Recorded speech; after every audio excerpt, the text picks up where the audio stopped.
how shit move nowadays. Like niggas just they roll with it. If you they run with the lie, yeah. It's true, bro. Click record. It was perfect timing. It's a fact, bro. Like, because once the tabloids get a hold of it, they run with it, bro. They running with it. You know what I mean? So like, until you can clear your name, we running with it. They's gonna continuously running with it until you can get them to stop. So I mean, I get it. Sue him. Yeah, he should definitely but Kanye should definitely sue for that shit though. I'm not gonna lie. That Jeffree Star shit was crazy. But if it's true, yo, I just remember what I told y'all 3 months ago on this podcast. That's all I'm saying. I said 3 months ago, the rumor on the streets was Kanye was sleeping with somebody. And you had the inside man. I'm just saying, gossip in the city. Fee never tell no lies, man. Fee called the shit with old Trump the other day. So, you know, I'm just saying, but all right, just the vibe I'm on this week, man. Just the vibe I'm on this week. Why? What is going on? Why is my thing doing this? See, my Apple Music why is it acting like, oh, this shit niggas being lame. Man. Oh, there we go. This is my vibe I'm on. Apple Music was clowning, acting like I wasn't signed in. I'm signed in everywhere, nigga. My shit. Why the fuck would I be not signed in? But this the vibe, nigga. Representative customer service. Hi, I just have a question about a purchase on my statement. Yes, I'm but did y'all really have to take the money right out my account? Yes, I'm yeah, I know it costs, but did y'all really need the money right now? Yes, I mean, can we just call it again? Just this month until you're time. Your warehouse ain't cool, some pieces. We live, nigga! This is episode 177. This is the vibe I am on today. It's just cool and mellow after this long week. It was a long week. Niggas was clowning. You already know we got to get into it. I guess we'll start that, but let me just kick it in. Statement in confusion. No, I cannot reach a true conclusion. 100 chips off of the prom. Do this every time. Now I gotta hit up Jason. I don't know. No separation. On my shaggy shit. Now it wasn't easy. That's why you're trying to see me fall. Yeah, I know I put it, but I wish I never did. But did y'all really have to take the money right out my account? Yes, sir. Yeah, I know it costs, but did y'all really need the money right now? Yes, I mean, can we just call it again? Just this month until you're time. Yes. This is episode 177 of the Bros Who Think podcast. My name is Lyndon Burton, a.k.a. Youngboy D-Wits, a.k.a. the People's Champ, a.k.a. Beard Gang is in the motherfucking building. Yes, we are, ladies and gentlemen. What a week. And the only thing I can say is... Bruh. The white people's wilding. That's a fact. The white people was wilding. I got notes. I got other things we can talk about, but we're not burying the lead. You can't bury this type of lead. Them white people was wilding. Me and Doom been arguing all weekend long about these white people. These niggas was clowning. Well, no, hold on. Don't do it. We ain't been arguing right. We ain't been arguing about that. You're right. Them niggas are some clowns. Yeah, you're right. We're not arguing about them. We're going to get to that. You are absolutely right. So, the Proud Boys stormed the Capitol. Shit was crazy, man. When somebody messaged me that, and I was like, wait, are y'all serious? Like, I thought it was a joke at first. I see shit getting busted.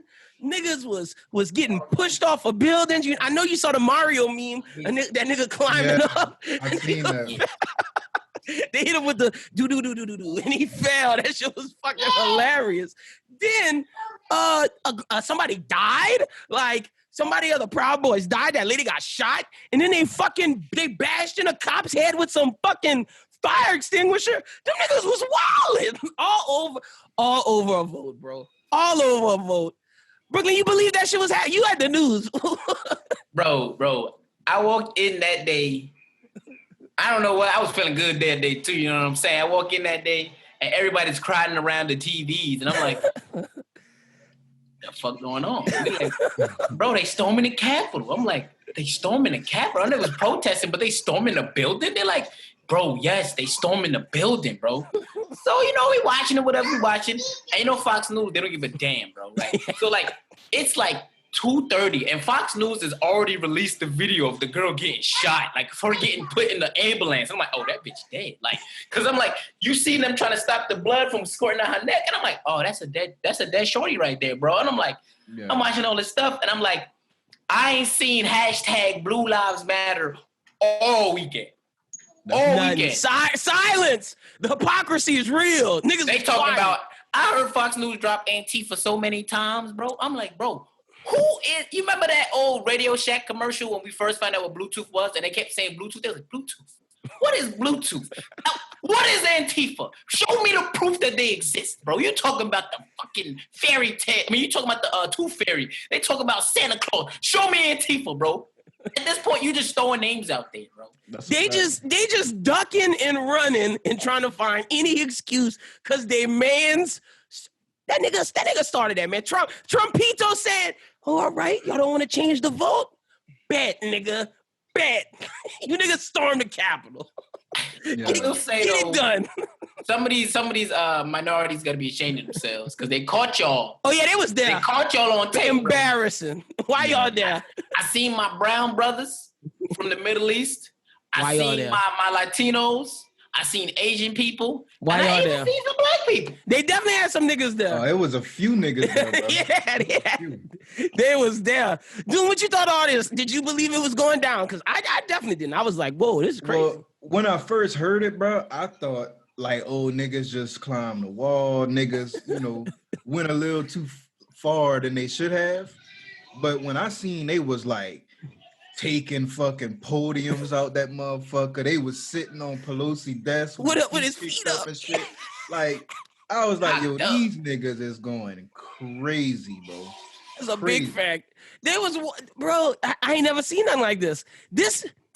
I don't want to, and look, 9/11 worst incident ever happened in American history, in present America. What's this, number 2?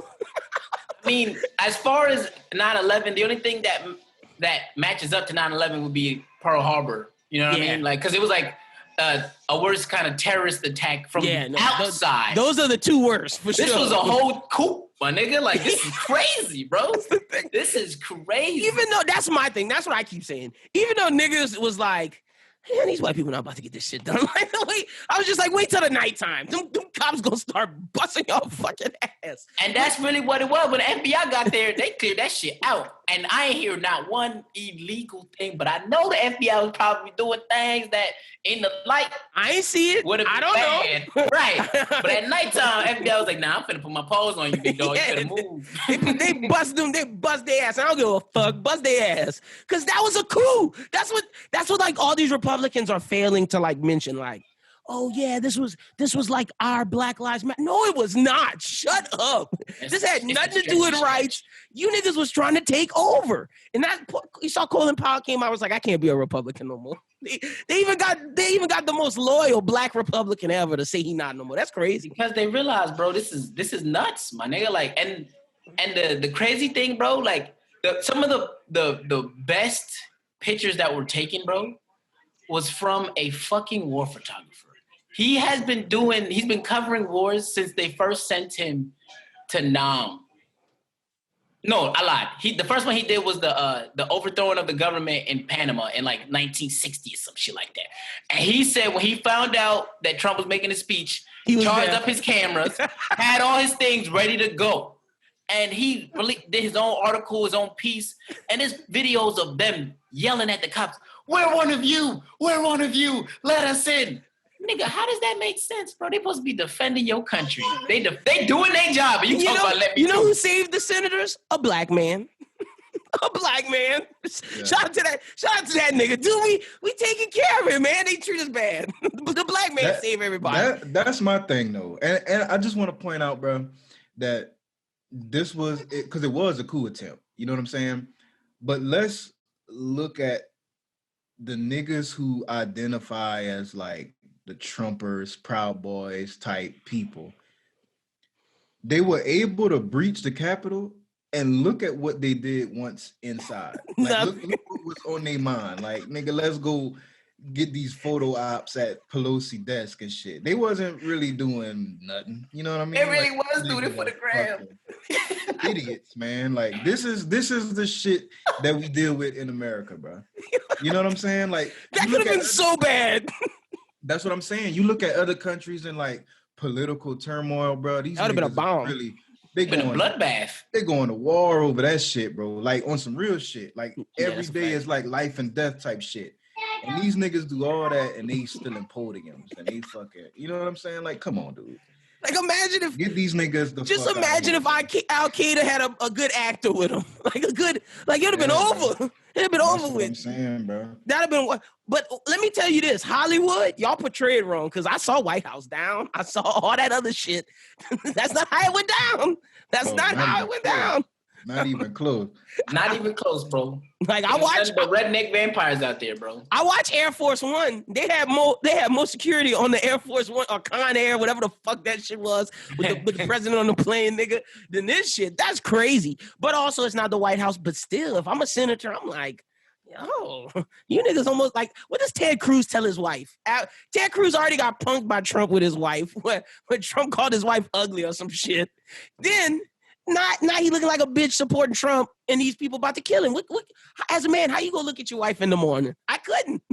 As a senator, like, I mean, especially the ones they got on video running, what do you say? Like, I didn't see the video, but we did an interview with our senator here, Senator Cassidy, and he said, bro, the first thing that happened was like, you heard whispers of like, you know, they breached the Capitol. He said, the first person I see is Mitt Romney running past me, bro. He said Mitt was running past him, bro. I'd have been mad confused because, you know, like Mitt ran for president, so Mitt maybe got a little bit more insight than I do on certain, you know, circles. So if I see Mitt running, bro, I'm being black. I'm just running behind him, bro. As soon as I see Romney running, I'm running.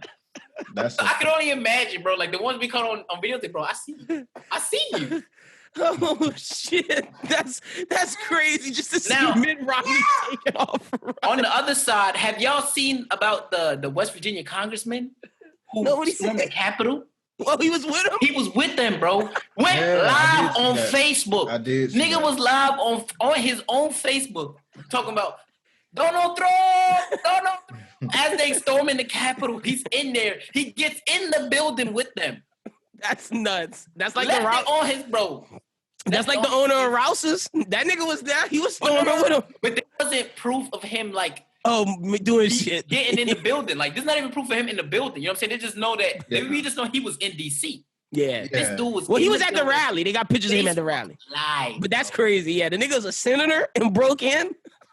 That's fucking nuts. Like all the congressmen in West Virginia was like, he's a newly elected congressman. Like, he's going to jail. He had just won. I don't even know if he got sworn in yet, bro. Yeah, he going to jail. And the governor, the first thing in the morning, Thursday morning, bro, the governor holds a briefing. I don't fuck with him. That's not my mans. And then the other senators came out. That's not my mans. I don't fuck with him. Bro, I don't know how he go back home. Yeah, that's crazy. He going to jail. What the fuck? The nigga was on Facebook Live. See, dude, we're going to get to that internet conversation. Some niggas just don't need to be on the internet, bro. Well, this my thing, because I low-key, I don't want to have that conversation on the pod. Okay, we don't have to. I do see how it is like you know, it's a big issue. You know what I'm saying? Like, yeah. And if a nigga don't like see my train of thought, I could look crazy. Yeah, okay, we can keep it. We'll keep it off. You know what I'm saying? But it is a deal for these type of reasons. You know what I'm saying? Like, what the fuck? Why was that nigga on Facebook? That's crazy, bro. That's nuts. That is nuts. Did y'all see the niggas in the airport trying to get home after? Yes. Crying like a motherfucker because they on the terrorist list? Yes. Like, nigga, what the fuck did you think?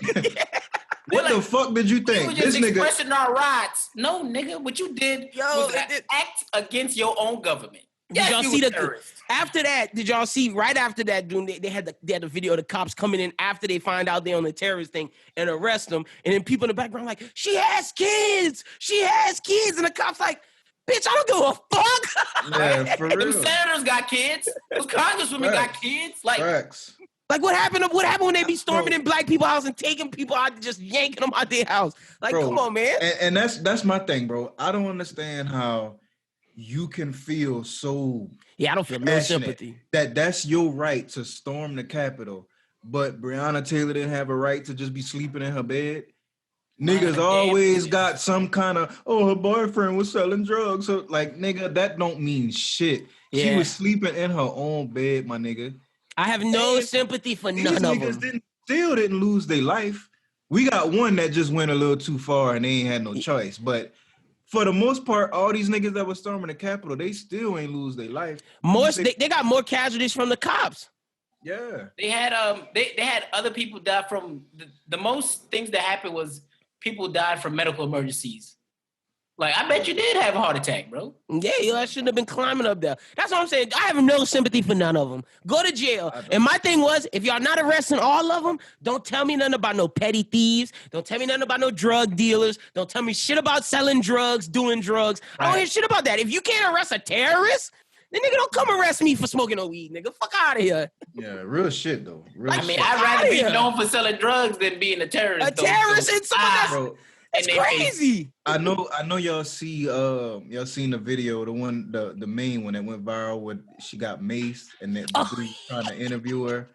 Like, bitch, this nigga asked her, he basically was like, so what were y'all trying to accomplish going in there? And she didn't know. And she was like, it's a revolution. Bitch, shut the fuck up. They should have shot your stupid ass. Wait, y'all watch Have y'all ever heard of that TV show Animaniacs? Because they took the maze shit. Wait, I'm going to just play the audio. We're totally insane. They pushed me out and maced me. They maced That's crazy. She deserved it, bro. Like, real shit. Like Doom said, they should have shot their asses, bro. Like, that's a fact. Where was the rubber bullets? Where was the tear gas? What it takes? Nah, man, fuck a rubber bullet. I feel like the Capitol during the fucking confirming the electoral election. Shoot their ass. Bro, to me, that is an event that should be like guarded with lethal force. You know what I mean? And now it will be, thanks to them. That's a fact. Like at some point, bro, you could say all this other bullshit. Niggas was getting lethal when it was over the local Target in Minnesota. Right, bro. Like, but you can't get lethal over this shit. Like, that's over the election, yeah, no, you're right. Over a Walmart, niggas was killing niggas over a Walmart, running them over. People running over with cop cars and shit. But like Doom said, was sharing their memes talking about run the black protesters over their car and shit. Like, come on, where that energy now, nigga? Fuck a mace. Start shooting them niggas, man. No, that's a fact. That's a fact. But what is it? If they looting, shooting? Fact. Right. You loot, we shoot, huh? What's good now, nigga? I love the double standards, bro. And I love when they get exposed to such extreme measures. Because now I'm just bro, that was bad. Now look at y'all looking real stupid. They talking about ain't teeth for this, ain't teeth for that. Nah, bro, come take these licks, bro. Y'all terrorists now, bro. Super terrorists. Now y'all talking about America. America what? America don't fuck with you now. Giuliani better hope they don't come get his ass. Tell him what his dumb ass said. Did he say like we going to war? What he said? He said some stupid ass shit. Like, oh yeah, we'll swing back. It's slow for Giuliani at this point because Giuliani can't show his face nowhere, bro. At this point, it's they gonna kill him in New York. Right. And then like once Turtle Mitch decided that he wasn't fucking with Trump no more. You know, Giuliani, the right was on the wall, nigga. Once Mitch stopped fucking with him, nigga, you got to get out of there, bro. Like, instead, you cut yourself with your ass out on the set, still supporting him on the day of. Like, everybody had already jumped ship for the most part. Yep. No, that's a fact. Crazy. The next crazy thing that ties in all this, they got that nigga off Twitter. He is gone. The Don, he is gone. He's out of here. Get him out later, bro. Hold on. They got a full, hold on. I'm going to give you the full list of things. Yeah, I'm about to say, give us the rundown, bro. Give us the rundown, because he is gone from a lot. Like, some crazy shit they got this boy abandoned. Wait, hold on. Here we go. I got it on. This nigga is gone. Facebook, gone. QAnon, out of here. Facebook said, sorry, we can't have none of you infidels on here because we don't want to be accused of being terrorists. Facebook, out of here. Twitter, gone. Google. My question with Google is, can this nigga not Google Can he not like Google chicken parmesan recipes or like fried rice? Like, what does that mean? What does Google mean? Can he not have Gmail? What does this mean? I'd assume if they ban your Google account, I mean, he could do like a basic Google search. That's what I wanted to know. Anything outside of that, bro, you need a Google account for that shit. Like, he fucked. It's over with. And So, I think it no has to Google do with Docs. mail too, though. I think No you're right. mail. All of that gone. Spotify. Can you not listen to the playlist? They say you gotta listen to ads now, nigga. Because it's like banned or limited. So I'm like, I'm guessing he's limited on these certain apps that don't make no sense to us. It's gotta be like Podcast deal out the window now. That's what I'm thinking it is. It's more so they don't want him post-presidency to start that pod and keep spreading crazy energy. Right. You know what I mean? Well, he out of that from Spotify. Snapchat gone. Instagram gone. Shopify? I guess he can't shop no more. But Ain't no greater American. You gotta think you could fucking get out of your presidential term and start having merch with hateful shit on it. Like, I feel like they being super cautious with this nigga. Bro, and the next one I'm gonna say, for Reddit to ban you, you gotta be saying some. You gotta be bad. That's a big one though. Because Reddit be everything goes on Reddit, bro. You can see some crazy shit on Reddit. Reddit is where a lot of these niggas be plotting all that crazy shit they be doing in the first place. Yeah, Reddit and 4chan. That's a fact. That nigga is gone. Reddit, Twitch, no pods, no none of that. No, you can't live stream. YouTube, same thing. No live stream, none of that. Of course, TikTok got him out of here. TikTok got him out of here during the election. Yep, TikTok was like, bye, nigga. And then Pinterest. Why can't this nigga go on Pinterest? Say he ain't scrapbooking. Fuck out of here, bro. You on a scrapbook? But you want to put your collection together? Those are the only ones that I know of as of like right now. But that nigga is you can gone. get off merch on Pinterest too. So I think that's why they banned the stupid ass. Let me see. Let's see if he's banned from anywhere else. Trump banned. But it's crazy. And then okay. Dude, we're not gonna get into what me and you talked about, but I gotta bring this up. The fact is, there's a lot of conversation. I want to see what Brooklyn thinks. There's a lot of conversation about should he be banned? Yes. Or is it against his constitutional right? It's not his constitutional right. It's not his constitutional right to be on somebody's private owned company. Just like how Republicans said, oh, people could refuse to make cakes for the gays if they don't want to make wedding cakes for the gays and shit like that. They refuse service. Twitter and all these places are not publicly owned by the government. These are privately owned companies. Last time I checked, so they can refuse service to him, and that's what they have done. They have refused service to old Mr. Donald Trump. I'm sorry, Mr. Trump.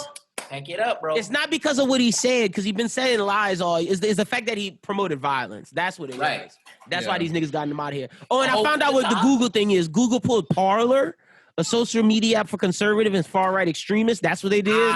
Somebody was telling me about that, and they knew way more than I thought they did. I ain't saying no names, but I'm like, all right, bro, you on there. I see you. I never even heard of that shit. Yeah, that's Me neither, neither, bro. bro. I didn't know either. That's how Wednesday was the first time. I was like, that's how you know we clear niggas, bro. We don't know what the fuck that shit is. I ain't never heard of that shit before. Wait, I found out with Spotify. Okay, Spotify. Hold on, let's see what they had. Apple did the same thing. They took Parler off. Wait, what's Spotify name? I just saw it. Oh yeah, he banned from Apple too, the apps and shit. Shopify is what you said, Doom. They took down his merch sites. It's exactly what you said. No, none of his merch sites and no merch sites affiliated with him gone. Oh, they don't have Spotify. Okay, well, I wonder if I wanted to open a Shopify store and sell Donald Trump merch, would they ban me too? Maybe that's crazy. The funny thing is, the Make America Great people from Lafayette, them niggas off of Shopify. Get out of here, nigga. Damn. He with a money reside. Gone. Yeah, dude, you didn't know that's why all his merch is in Lafayette, made from Lafayette. I did not know that. I knew that the company that made the official MAGA hats was based in Lafayette. I knew that. Yep, that's them niggas gone out of here, Dunskies. But yeah, no, I'm with you, Brooklyn, on what you said about everything. Like, all them Republican people, get out of here. Like, if someone on my Facebook, I'm not gonna say no names. I don't know if he listens to this. I'm not gonna say any name. Was comparing it to fucking the Nazis, and I was like, bruh. Yeah, nah. I was like, bruh, come on, fam. Come on. That's so disrespectful to the Jewish community. That's fucked up to say. Bruh. Trump being banned from Twitter is like Hitler-esque. But what about Trump's constant fake news? Don't trust the media. Don't trust the journalism. Like, these niggas are liars. All it is. Like, that was more Hitler-esque than Twitter banning him. Right. And to be honest, bro, the kind of brainwash shit he doing is ridiculous, bro. Because there was a congresswoman in Illinois this week, right before the riots got crazy. So it probably didn't age well for her.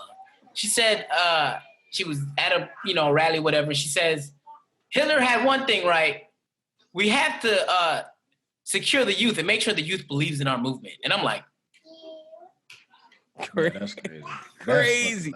But that go back to now, Doom. I will bring up this point. That's how we was talking. Me and you was talking. This nigga got a top 5 finesse, top 5 come up. This nigga is a genius manipulator. The fact that this nigga Donald Trump got niggas to stop believing in science. Crazy. Yeah. Crazy. Well, that was my whole point that I was getting at when I said. Oh no, I was tripping. I was tripping on that. You was 100% right about that. Because like.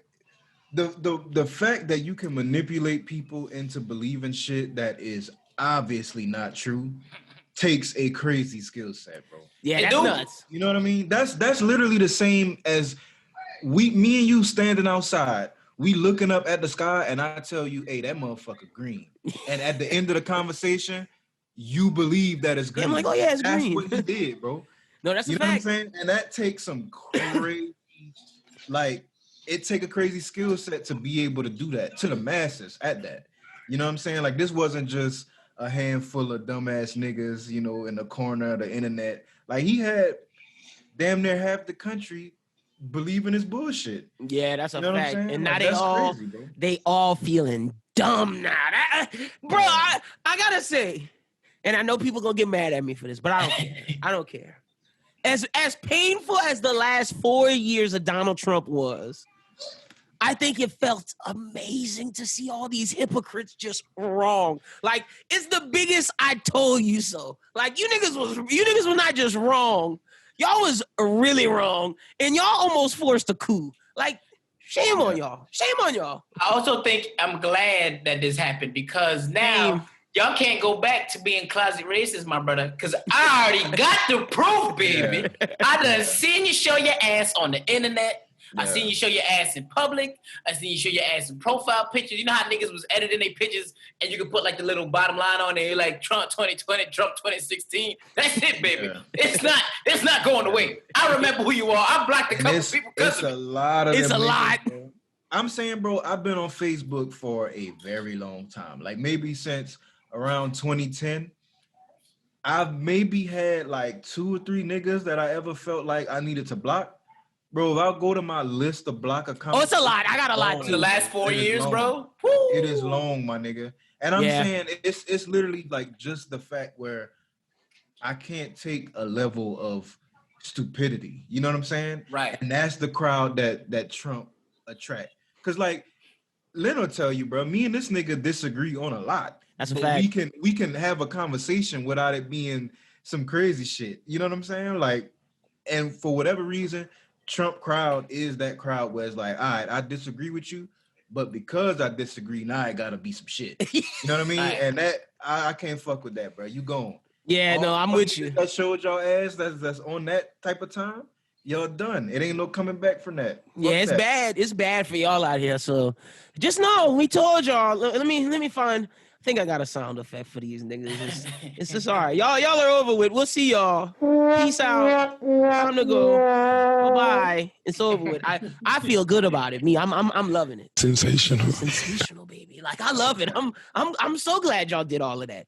But all right, let's switch gears. Y'all saw, wait, some like crazy shit went under the radar last week.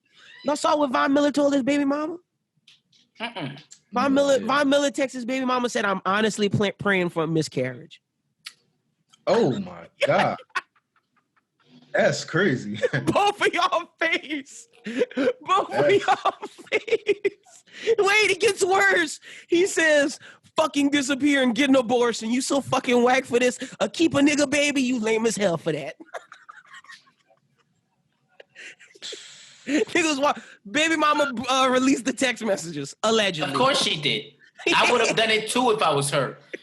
Nigga, if I'm Von, I'm hollering CTE.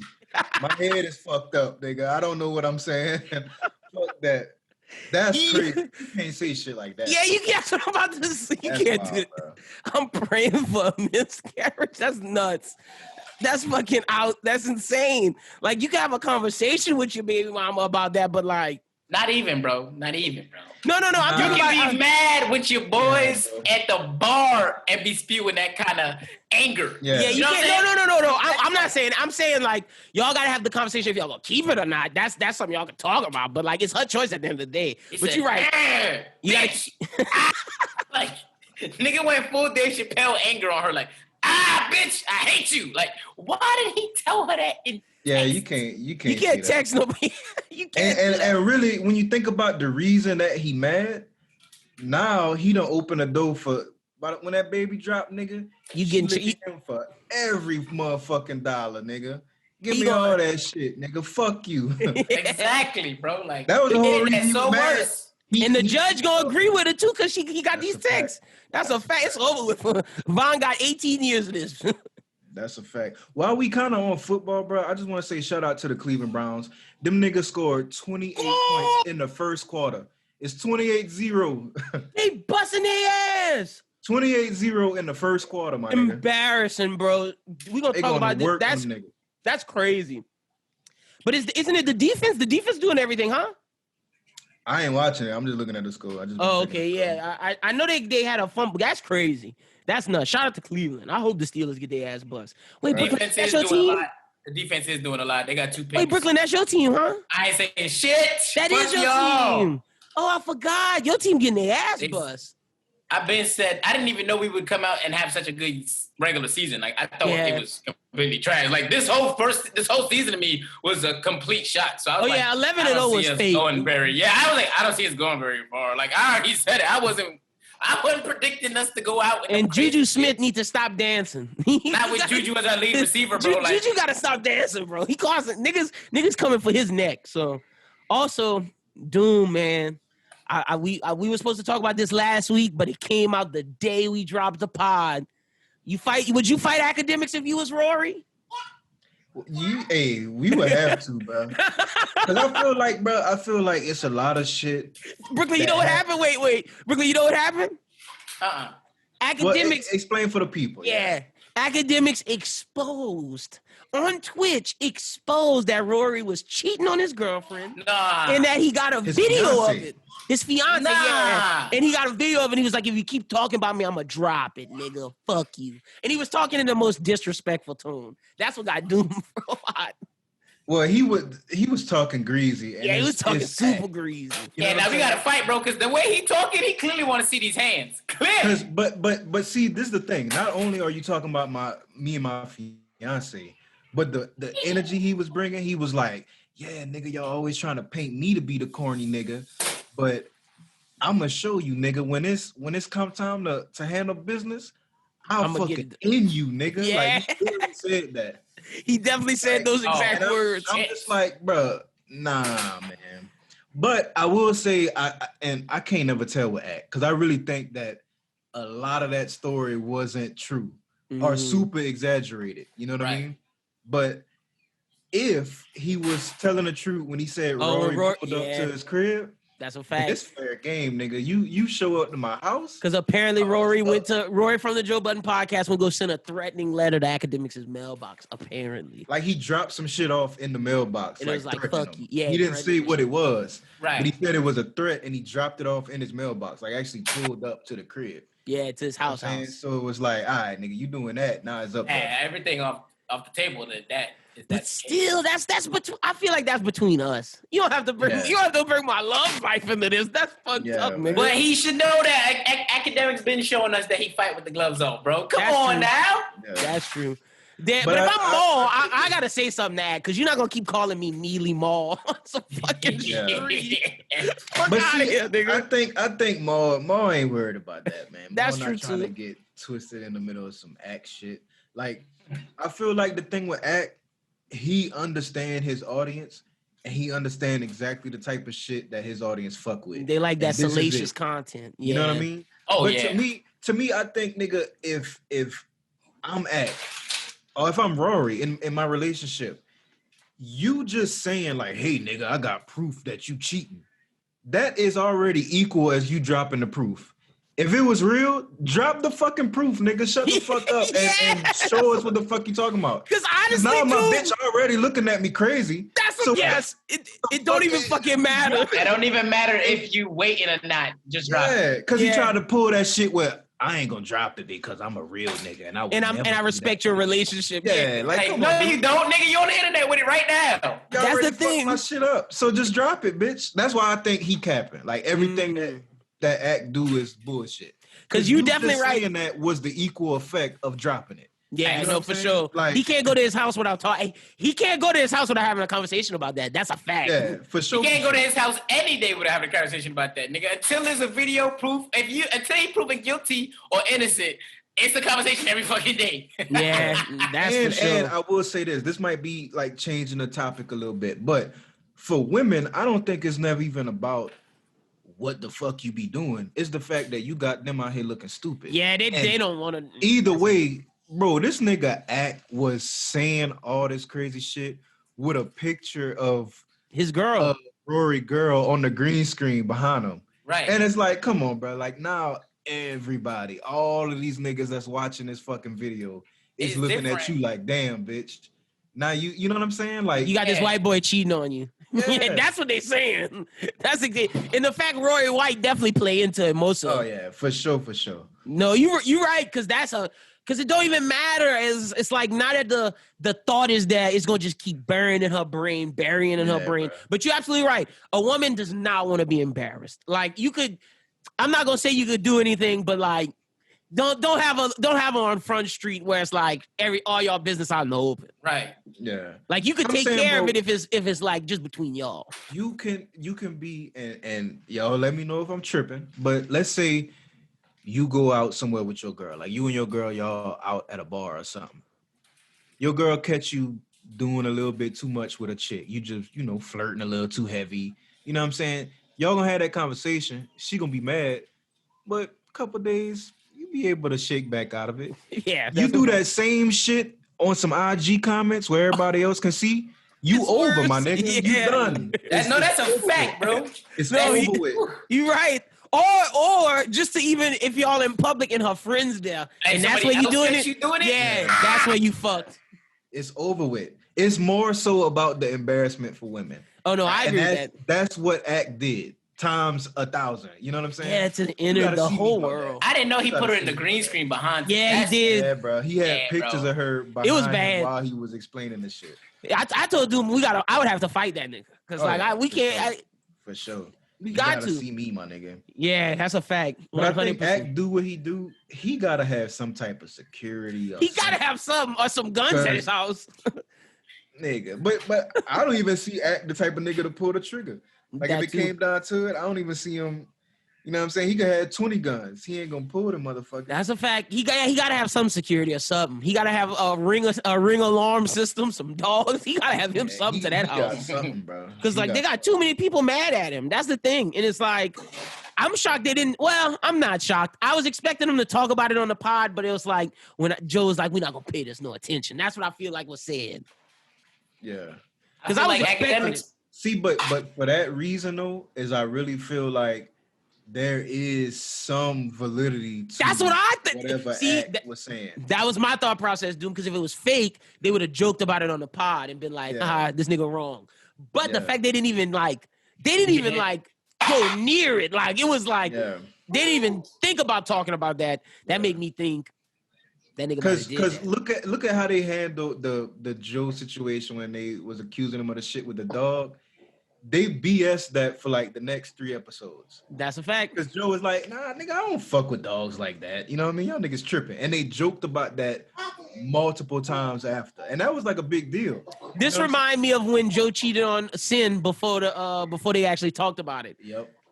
When they was Yep. trying to keep it But quiet. he still ain't never say that. So Yeah. that's why I feel like it's some validity to Rory's situation. Poor Rory, man. You gotta fight Act though. Also, shout out Stacey Abrams, man. She turned Georgia. That's another thing that got overshadowed in that whole political That's a shit. fact. That black lady did that, man. I was proud. I was Flip that definitely thing proud. blue. Mitch, later, Mitchie. Shit's hilarious. Not them niggas, not the majority no more. Fire. Yep. I love it. But I will say, because I don't want to seem like I'm a leftist, if the left don't do right, we got to be on their ass because they got better potential to do right than Obama had. Obama didn't have a Congress like this. Like whatchamacallit, Harris get the fucking deciding vote. So they don't have no excuse. None. Zero. You think they're gonna do right? I hope they do right. They're not about to do right. But Republicans gonna be saying, "I told y'all so" in 4 years. Watch. I don't know, bro. They can't talk for like another 10 years. That's true too. Do you think they're gonna do right? I hope so, man. I don't have faith in nobody in politics, but I feel really that. hope so. Yeah, they need to, because if not, oof, that's crazy.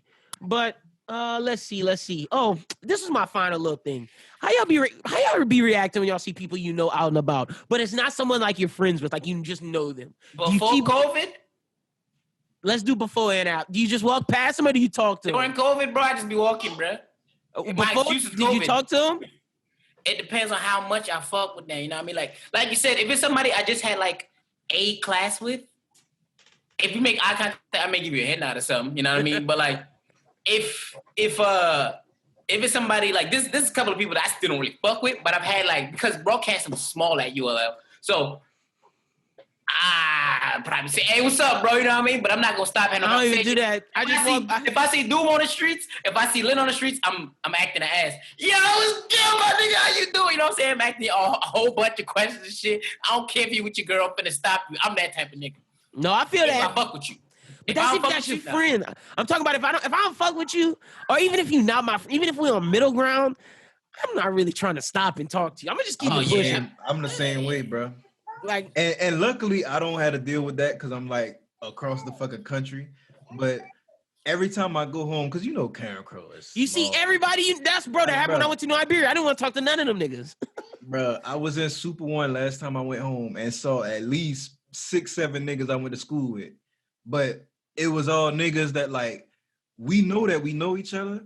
But I ain't even fuck with you like that back then. So I ain't gonna stop. You get the head nod, and I'm going about my business, my nigga. Like you may get it. That's how I'm at, dude. You may get a head nod, but see, that's if you head nod at me first. But if I see you first and you don't see me, I'm putting my head down and I'm for sure. Because like, I'm only giving a head nod if you see me and you make sure I see that you giving me one. But if it's just like even if it's just like we both notice each other and you waiting for me, nigga, I'm pushing. Nigga. I'm not telling you niggas shit. I don't have no reason to talk to y'all, nigga. Fuck all y'all. What you do when you run into like a ex that you used to fuck with? God. Oh, I probably move faster than I did. Just a girl you had some dealings with. Okay. Depends on which one it is. Depending on which one it is, I may just like completely turn the other way and just walk away. But if it's one that like I know, like I'm a bit small. I'm a small talker, like see how she is. You know, I can't help that. But if it's someone that I don't fuck with, I'm turning the other way. I gotta turn the one that made him into strip club, Lynn. He better turn the other way. Shit, bro. Fuck. Shit. That one. She made. I want to say something right now, but I'm not. My hands. I ain't gonna lie, bro. If I see it in the streets, shit. Man, issue, nigga. Me, I ain't saying shit. Yeah. Especially the ones that's like, you done moved on, you married, you got kids. What is it to talk about? Yeah. Those for sure, Doom. I ain't got nothing to say to you. Yeah. Wait, how do y'all feel about y'all exes having kids? Because, bro, that's been something that's been happening a lot recently in my life. It doesn't. I don't be giving a fuck though. It don't. And that's the thing. It doesn't affect me, and I don't feel any type of way. I'm just like, I just look at it a certain way.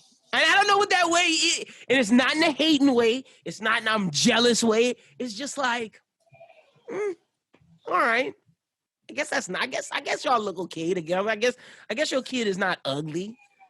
Well, it depends. If the kid is ugly, then I'm gonna say, damn, that's an ugly ass kid. But usually the only thing that goes in my head is like the old Queen song, "Another One Bites the Dust." I mean, you know what I'm saying? Like, it doesn't really matter to me, to be honest with you, bro. I just be seeing it and I look at it like that, bro. Yeah, I just had to see what y'all thought. Yeah, Dude said, bro, fuck them. I don't have nothing to talk to y'all about. Y'all got I don't kids. can, bro. Married. But see, okay, Unless the wait. man work offshore, holla at me, baby. What's up? Oh, look yeah, at that's a you. fact. Fuck with me. He got That's that a fact. 2010.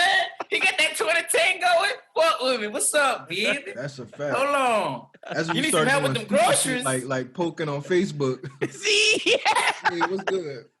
You said you need somebody to come check out your pipes. Okay, wait, You but if got- y'all posting one of them on Facebook and they got a whole family, that make y'all feel a type of way. There ain't no way y'all just poking and trying to say, yeah, I'll be but there the when your poke- man on the side. The poke is like, you got to translate that into, is the coast clear? You know what I'm saying? And if she respond, then you know the coast is clear. So the poke is just like, It's like, you know yo, what I'm saying? I got you. Because if a nigga see the poke, you be like, that was an accident. Nobody poke niggas on Facebook. That's a You know what I'm fact. saying? Yo, I already know what type of nigga Doom was. Trying Just to by tell you, saying the that poke. 2010, baby. Come on. Fuck with me, baby. What's up? Shit. I know how it is. But that's all I got this week. Because like I said, black people, like I told y'all off air, black people ain't really do nothing this week. Everybody was calm. It was just the whites. The whites were clowning. We was making memes. The pale boys. We was busy making memes all week. That's a fact. It's crazy that niggas actually felt like this was a W to see white people on the fucked up end of shit for once. You know what I'm saying? Like, That this- is W fucked in my up. book. I ain't gonna lie, y'all. I chalked it up. Yeah, I was at work in my professional ass setting. Obviously, we deal with news, and I walked around and I said, I just want to let y'all know that on January 6, 2021, y'all had the luxury of working with your boy and seeing white people look bad, because that's what I'm finna do at 6 o'clock tonight. I'm finna make them look bad. It just felt like it felt like we were in their shoes. Like when the George Floyd situation happens, you know, like that's like black people are devastated. Like shit is tragic. White people are crushed right now. Yeah, and like white people are like, oh, I'm so sorry that this happened to your people. Like, and then this was one of those where we could be like, oh, I'm so sorry that happened to your people. yeah. Oh, you look bad right now? Oh my God. I'm sorry that happened to your cousin, to your cousin John. He was a terrorist. I'm so sorry. Couldn't make it back home to his kids and his shitty ass job. Fuck them niggas, bro. Let them niggas rot in jail. I don't give a fuck. Facts. Oh shit, but that's all we got this week. Brooklyn, tell the people they can find you on social media, bro. You can find me at all social medias at Where Brooklyn at. That's Brooklyn with a Q, not a K. That's for marketing purposes. Because we are not trying to get sued. Doom, tell the people where they can find you at as well. Doom SGE, Instagram and Twitter, man. Y'all fuck with me. Y'all go follow Doom, man. Y'all go follow Brooklyn. With that being said, we got an interview this week, special interview with the artist Tima. We're going to get into that right after the song of the week. So let's jump into the song of the week right now. This is the remix. I know you don't from Amazon. You're just bored. Let it go, let it go. You don't need any more shit. I know you don't from Amazon. You're just bored. Quarantine, let's get you in a daze. I'm talking about open boxes all over your place, covered in pride. Tell me the last time that the blender was in use. Don't lie. Yet you open up the app, talking about I probably need to, but you don't. Your bank account was breaking down every day. Mama thinks about me, but she keep in the way. Don't need to get it in the sofa in the iPhone case. I just I'm really trying to say.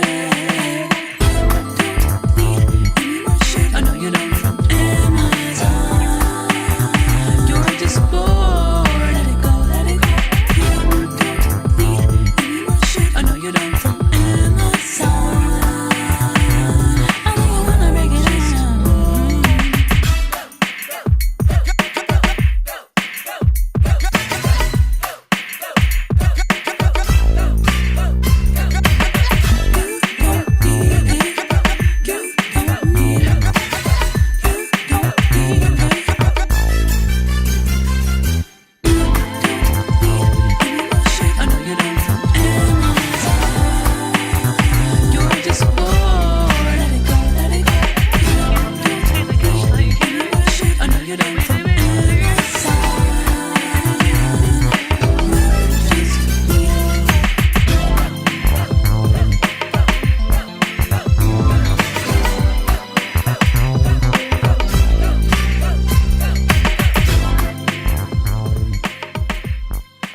and gentlemen, this week's special guest is a very, very dope dope R&B artist, Miss Tima. Tima's in the building. She just dropped her latest project, the Tima tape, last year. How are you doing, ma'am? I'm good. I'm chilling. I'm excited to be here. Glad to have you. So I first heard about you when someone sent me one of your Instagram videos about check out what this girl's doing. She's making like cool sounds and it sounds really dope. What made you start doing the whole Instagram? I'm going to put out my sound. I'm going to show people just different small vignettes of me. Yeah, definitely. I think definitely COVID was a little bit of like an eye opener because before I had a band and we would tour like a lot and I didn't have a lot of time to produce at home. So then touring stopped. I'm home and I'm just like, you know what? Let me just like, make the music I like and just like put it out there. Let's see what happens. It was the first time I ever kind of went solo and did something by myself. So I just wanted to put stuff out there. Do you think that benefited you in your career trajectory with this COVID year? Yeah, definitely. It was in November. Early November, I had like 2,000 followers, and then like my kind of jingles that I put out blew up, and I grew like up to like 100,000 in like a month. So it was like, wait, what just happened? You know what I mean? But it definitely was helpful, and also helped with my artistry because it forced me to make something new every day. I got you. So let's backtrack a little bit. What got you into making music? And just give us a little bit of your story. How did you get into making music? And the whole, I always call it the blur from like the back of the book. Give the fans who might not know who Tima is just a little bit about you in that regard. Got you. Well, basically, my mom put me in lessons at like around 5 years old. I don't think she thought it was gonna go anywhere. She just kind of was like, let's give you something to do on Saturday, like, afternoon, so you're not home watching television. Yeah. And because I was so young, I thought it was school. So it wasn't something that I thought I could like quit. You know what I mean? It was kind of like, oh, okay, so Saturdays I go to piano. And then I ended up having the same teacher until I was 18 years old, which was super, super crazy. And there was a period of time between like around maybe 10 to 14, I'm not sure, where I wasn't taking lessons because my teacher had to go back to her country. And I had gotten in trouble because I got like a C in a class and my dad said like, no more television. So I had to like entertain myself. So for fun, I would basically play like my mom's old R&B CDs and I would try to figure them out on the piano. So after like 4 years of doing that and nothing but that kind of like upped my ear to play things that weren't classical music. That makes so much sense hearing your music. And I gotta say, yeah. What the style you go for is something that I need back in R&B, and when I found you, it made so much sense because I can play you with my girlfriend. She loves your music, and it's just like this is a sound that people needed. Do you attribute that to that time with your mom? And then who would you say are some of your biggest influences from that era? Because when you look at, for example, the Tima tape, that's heavily 90s R&B inspired. Yeah, definitely. 90s and 80s R&B I kind of just like grew up on that. You know what I mean? I think I think our generation was definitely blessed by the fact that this was kind of right before headphones. So you were forced to listen to the music that your parents were listening to in the car. Like You couldn't just listen to the music that you wanted to. So that was like the music for me. I felt that was like, that was pop music to me. For me, definitely like producers wise, like Teddy Riley, big inspiration. Devontae Swing, massive inspiration. In terms of like songwriting, I think Missy Elliott's a wonderful songwriter that people don't know, but she's a great songwriter. Brian McKnight, I love his songwriting skills. So those were definitely like massive inspirations for me. And you can hear all of that in the Tima sound. But the thing that I love about your sound, it feels today. It doesn't feel like time lapsed in that period. It feels like, no, this feels fresh for a 2020, 2021. But something that catches me is the lyric choice of yours. And that's what I like your music is like, you're not just singing about like love here and there. Like, no, like you're talking about all kind of different things from Jim and Pam to like the Go Gina song. Talk to me a little bit about that. Like, is that something you do to stand out more, or is that just you as who you are as a person and an artist? Yeah, I think it's definitely speaks to like my personality. From before, all the music I put out, like I identified as a performance producer, where like I would write the music, I produce it, but then I get someone else to sing on it and they'd be the featured artist, right? Like a Pharrell or a Mark Ronson or something like that, right? And I never really felt comfortable singing because I just couldn't take myself seriously. And I never really wanted to be a singer. It wasn't really like my thing. But during COVID, of course, it was kind of getting difficult to like get like my usual singers to sing. Like we could send files back and forth, but like me, I like to be in the room. I like to like produce. It wasn't that real magic. Yeah, it was very like, okay, like sing this part. Like, so then eventually I was like, all right, I gotta like suck it up and just kind of start singing my own stuff. And when I started writing songs, I would normally write like, traditional songs and singing it. I would listen back, like I cannot take myself seriously singing about love and singing about like all these different types of stuff. You know what I mean? So I'm like, I found that like I sang better, or like I was more comfortable when I was just being like comedic and I was being like ironic and sarcastic and things like that. And that's kind of what developed like the Tima comedic R&B relatable element. I just kind of like took it and ran with it. It works 2,000%. I gotta ask you, are you a big Office fan? Because that Jim and Pam song's amazing. I love The Office. Like I absolutely love and I normally wouldn't like it. Like I was one of those people that was slow to like watch it, and I'm like, I'm not gonna like this, but I became obsessed with it. I was like, I grew to care about Jim and Pam. And I'm like, I'm gonna make an R&B song like about them, and I'm be dead serious. That was awesome. Another one of the songs from the tape that I really connected with, that I thought from the music to what you were getting, is the intro, Amazon. That remix, what an incredible way to start the project. If you could tell us a little bit about the creation of that song. Yeah, definitely. Well, that originally was one of the first kind of short Instagram jingles that I had put out, maybe the first like 4, you know what I mean? And when I was putting together the tape, I had to put this on because it was the one that Erykah Badu had like reposted. But I was like, I love the 90s where like there's 4,000 versions of like the same song, you know what I mean? So I'm like, I'm gonna put this out, right? Because it was originally a ballad, and I'm gonna like switch it and like make it like New Jack Swing or whatever. So then I kind of like just chopped it up. Even though I listened to a lot of New Jack Swing, I studied it, like the percussion, very seriously, because I wanted it to sound very like relaxed and not like, you know what I mean, very, very corny, you know what I mean? So like I studied it, and I made it, and I'm like really happy with the way it turned out.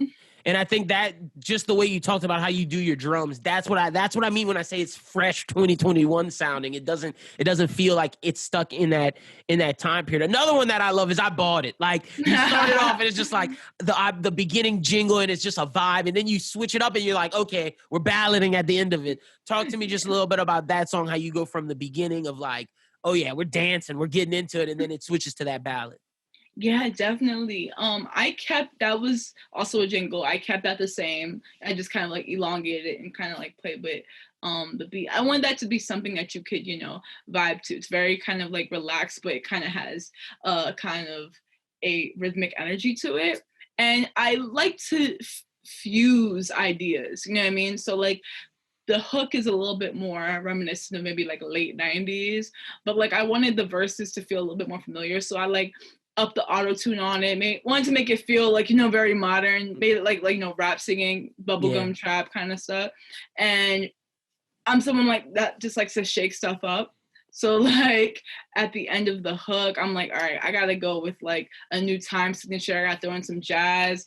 When my production is really synthetic, I like to throw in something real just to like balance it out. So I'm like, all right, I gotta play saxophone on it, and I play with the chords, and I feel like that was a nice way to end off the album. No, it definitely was. Also, are you taking screenshots of stuff, or are people sending you screenshots of stuff? No, I am the queen of screenshots. Like okay.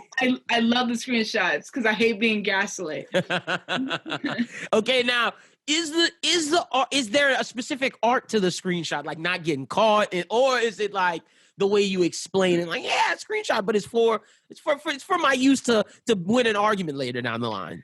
Yeah, you have to like store it because you have to know the character of the person, but you have to give them the time to redeem themselves. So before you whip it out, just be like, Are you sure? Like, that's what you said? That's what you said? Okay, you're going with that. That's your story.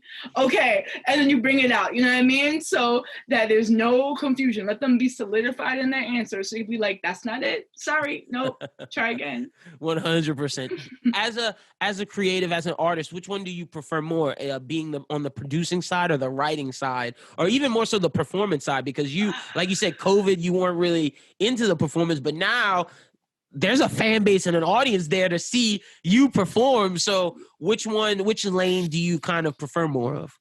Well, I hate this question because I literally love all of them. Like there's none that I like prefer more than the other.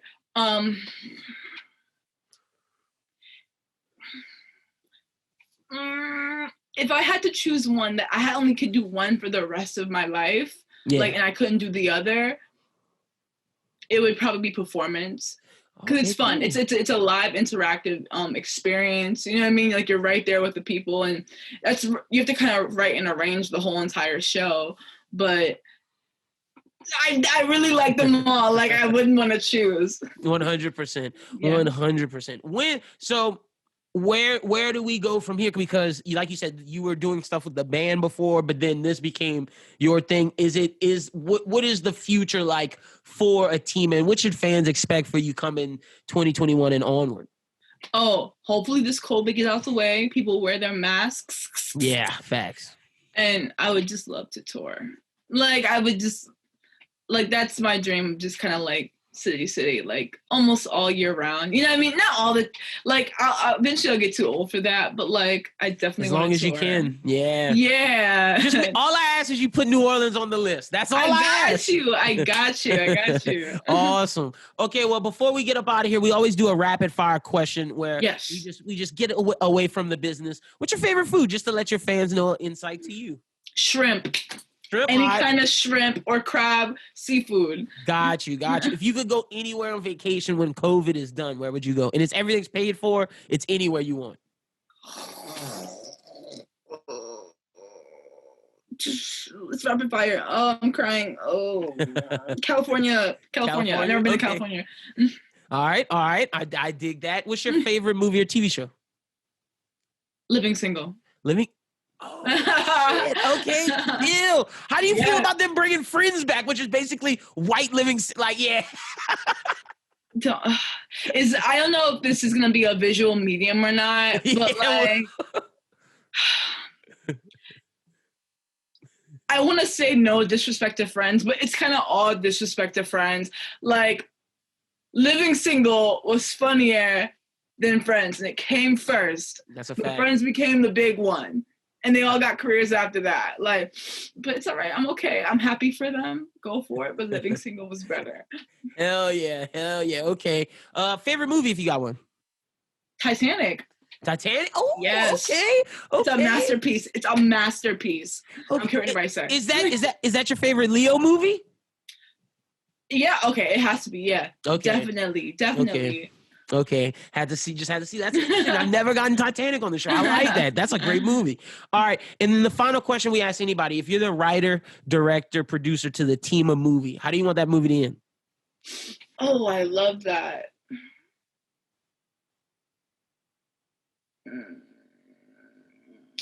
Oh, okay. It's funny because I love movies, and this is like the perfect question to ask me.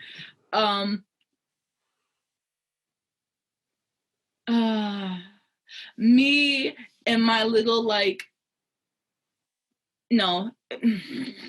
my loft, right? But loft for children, I guess. I got you. And I guess me with my partner, and it's just like I have my big studio, and I've kind of retired, but I make music, for just not because I have to, but because I want to.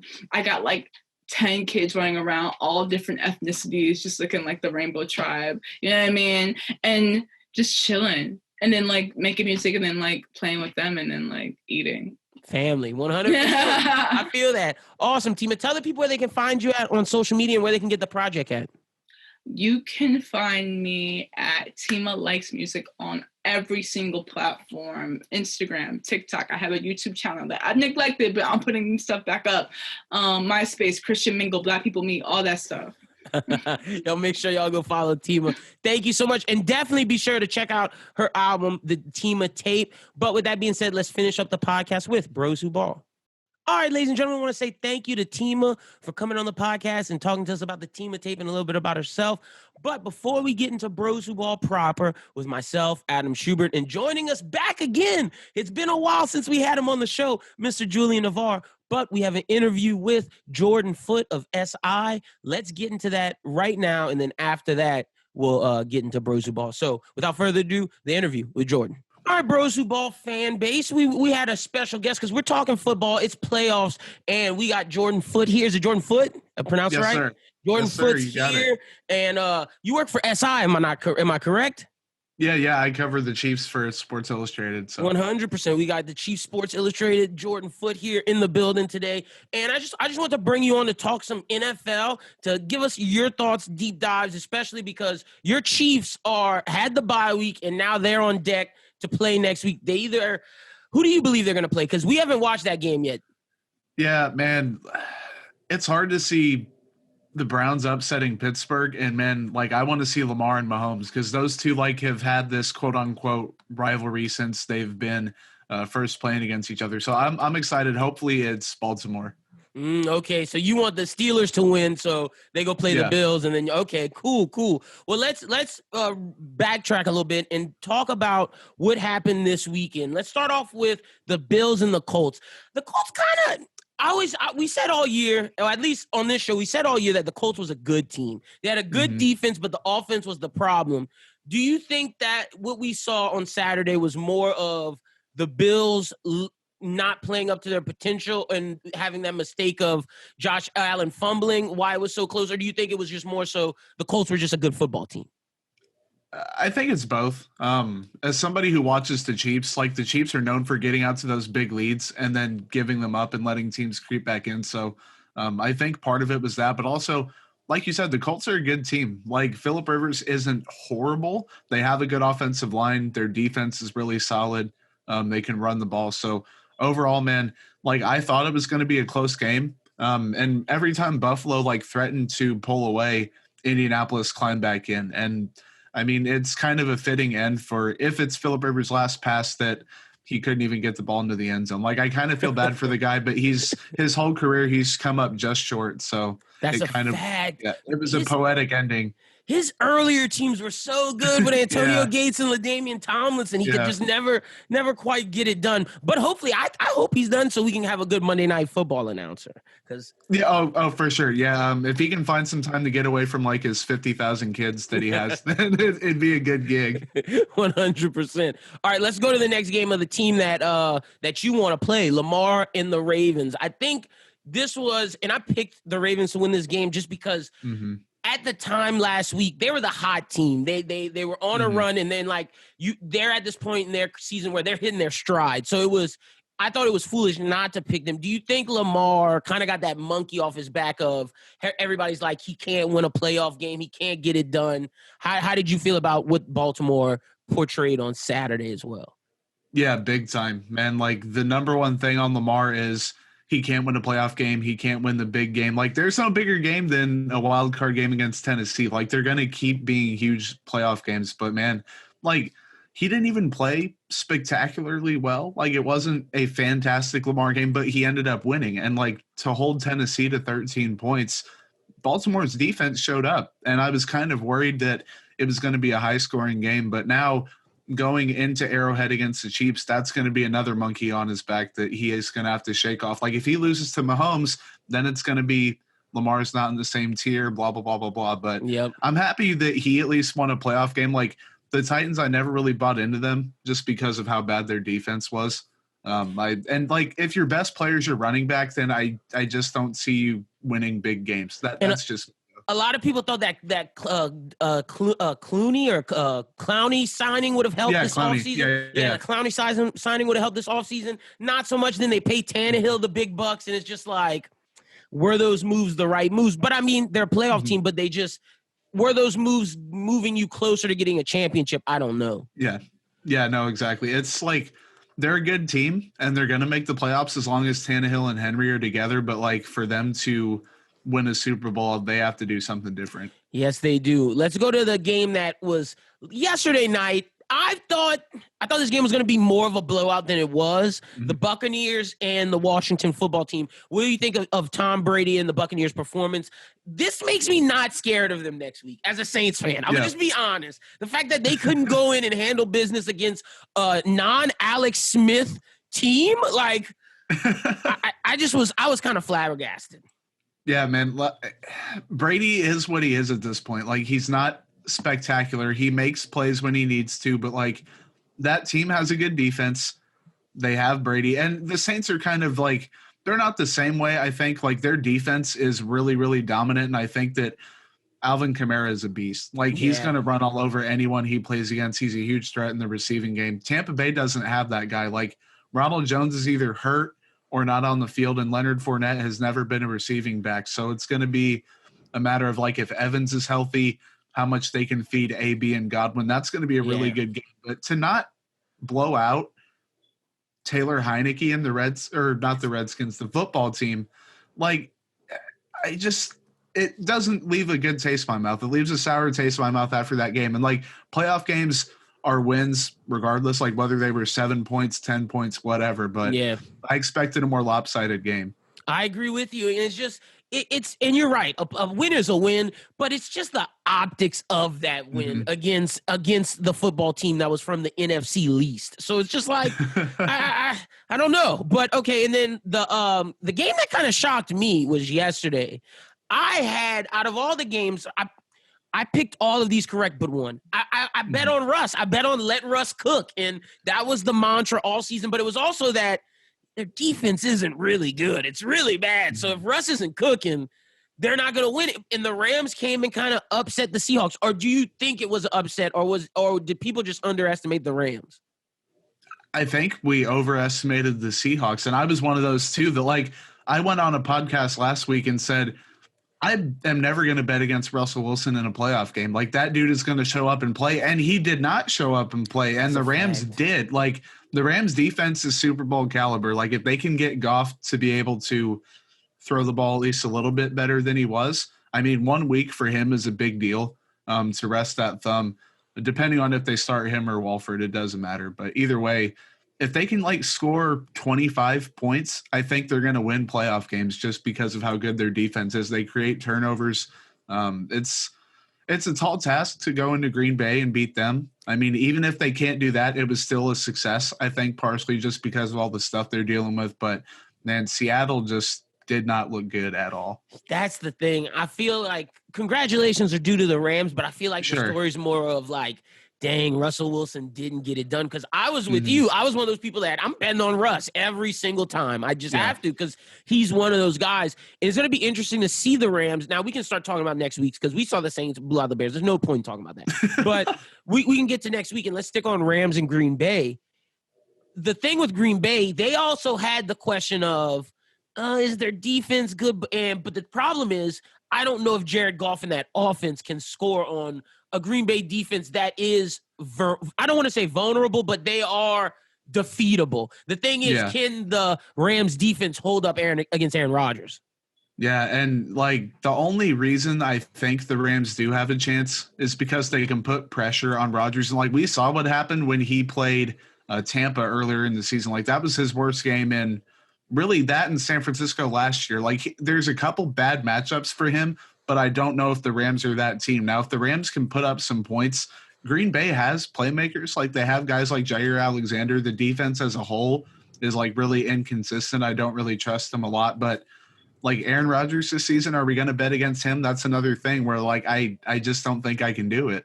I agree with you. And with that being said, we can get your pick for the Rams Green Bay game. I'm going to go with Green Bay. I don't know what the score is going to be. I haven't thought too much about it yet, but it would be a huge disappointment if Green Bay did all of this just to lose in their first playoff game. Yeah, I agree. Let's talk Saints. Let's talk Saints Bucks. This is a game of the veteran quarterbacks who both need to hang it up, in my opinion. I've been Drew Brees's, even though I'm a Saints fan. I just got to keep Saints fans honest. This has been Drew Brees's. This has been the hardest year to be a Saints fan and a Drew Brees fan, just with his performance on the field. But I must say, what he did against the Bears was probably his best game of the season. So hopefully he can carry that into the next game. What do you expect to see from the Bucks and Saints, and who do you kind of think edges the other one out? I'm surprised they kept Brees in the game late and then let him dive over the pile into the end zone or close to it. Like, the dude's, 42 or so, 43 maybe? He's over 40, and then his ribs. He just had fractured ribs just a few weeks ago. 11 to 12 ribs broke. Yeah, so I didn't get that a ton, but I guess that means he's not hurt, or at least close to 100%, or he doesn't care and it's his last season anyway. But man, it's a matchup of the defenses, I think. I'm not worried about the offenses. It's going to be which defense can make the most plays. Brady's thrown some bad passes this year that have been picked off. Brees has too, but they're different types of balls. Brady's have been bad decisions. Brees's have been underthrown passes where he just doesn't have the arm for it. So that's the thing. If they can't cover Alvin Kamara and he gets 10 catches out of the backfield, that's going to lead to some points. So I think I'm going to go with I'm going to go with Tampa Bay, man. It's going to be a close game, and I could see it going either side, and I'll probably change that pick 50 times this week. But my first gut instinct is to just go with Brady because that dude's just built different. You're rolling with Tampa. I'm not mad at it. I do have the Saints losing at some point, but I think it's going to be the year team if I'm quite honest. But okay, all right. You got Tampa Bay. Let's go to. It's hard to do the AFC because we're missing a team, but let's assume the Chiefs do play the Ravens. We'll do a couple scenarios. Let's assume the Chiefs do play the Ravens in this first one. How do you see that going, and what do you think it's going to take for your team to come out on top? Because the thing is, the Chiefs were kind of beatable at times this year. For sure. Pointing at games against the Falcons and as just to name one, but y'all's defense isn't the same, and Mahomes hasn't been – don't get it twisted. Mahomes is amazing. Sure. Best quarterback in the league, in my opinion. But this hasn't been the Mahomesian – this is probably his least productive year, I would say. And that's amazing for him. And, it just depends on which Chiefs team shows up. If the Chiefs that played – the Saints in the first half, or Tampa Bay in the second half, or Atlanta for the whole game, if that team shows up, Baltimore could beat them. Now, on the flip side, these two teams already played earlier in the season and it wasn't close, and they've played before and it was close and the Chiefs came out on top. Baltimore just can't seem to beat the Chiefs. And am I really going to bet? It's all about betting against people. Am I going to bet against an Andy Reid team coming off the bye week? That dude sits in his office and just watches whatever he watches. Andy Reid's ridiculous off of a bye. And it's kind of a Green Bay thing where that team is way too good to play their first playoff game at home and get knocked off by a team that isn't as good. So Baltimore is hot, but man, I don't think they're going to quite be able to do it. Okay, and then let's do the flip of if y'all are taking on Baker Mayfield and the Cleveland Browns. I'm not scared of that team for y'all, if I'm quite honest. Not at all. I don't think they can put up the points with y'all. Their defense is solid, but their offense it's just not there yet. Yeah, and I like Baker Mayfield, but he's never going to be the guy where he can carry the team for an extended period of time in a playoff game. He's the guy that if the defense is playing extremely well, if they're running the ball extremely well, and his head coach is actually there and doesn't have COVID or whatever's going on there, and he has a full roster instead of people with COVID, then I think it's possible for them to win. But they would be overachieving if they beat Pittsburgh and got to the second round in the first place. That's another one. It would be a huge shocker to see the Chiefs get upset by them. Baltimore I could see, but Cleveland, no way. Yeah, I agree with that as well. And let's go to the flip side of Buffalo. This is the team that I think is in the whole league the most dangerous to you guys. Yeah. I feel as much as I love the Saints, I picked the Saints to lose in the Super Bowl to y'all. But I always had the caveat of Buffalo is the most dangerous team to the Chiefs this year. So assuming they play Pittsburgh, if Baltimore does indeed go play the Chiefs, how do you see that game going? Because Josh Allen and Sean McDermott put together this year. Incredible. Yeah, no, Buffalo's a legit team. Like, if the Chiefs played their B game, I think Buffalo could, like, possibly steal one. Like, it is entirely that team. But then again, Buffalo, they didn't play fantastic against the Colts, and they almost got sent into overtime with them. So it's all about who plays the best at their peak. And I think the Chiefs' peak is better than the Bills, but still, if the Chiefs are at like 80% and the Bills play to the best of their ability, the Bills are going to go into Arrowhead and beat them. So the first they have to get past whoever they play in the second round. But man, like Pittsburgh, I never bought into them this season. Like even when they were 11-0, I was like, they're probably the worst 11-0 team I've ever watched. I just don't trust Big Ben. They don't have a running game. They do have a good defense, but man, Josh Allen he's really, really, really good. So I think Buffalo will be able to advance another round. Yep. And then the fact that when they lost Devin Bush, that defense just looks completely different from that. Like it's a solid defense, but that guy is the playmaker on it. And like you said, they can run the ball, which they're going to need to do against Buffalo. And as much as I like Juju Smith-Schuster, Claypool, and Johnson, is just, can Big Ben utilize those weapons? And I don't know if he can do it. So I'm with you. I'm rolling with Buffalo as well. But let's assume they end up playing I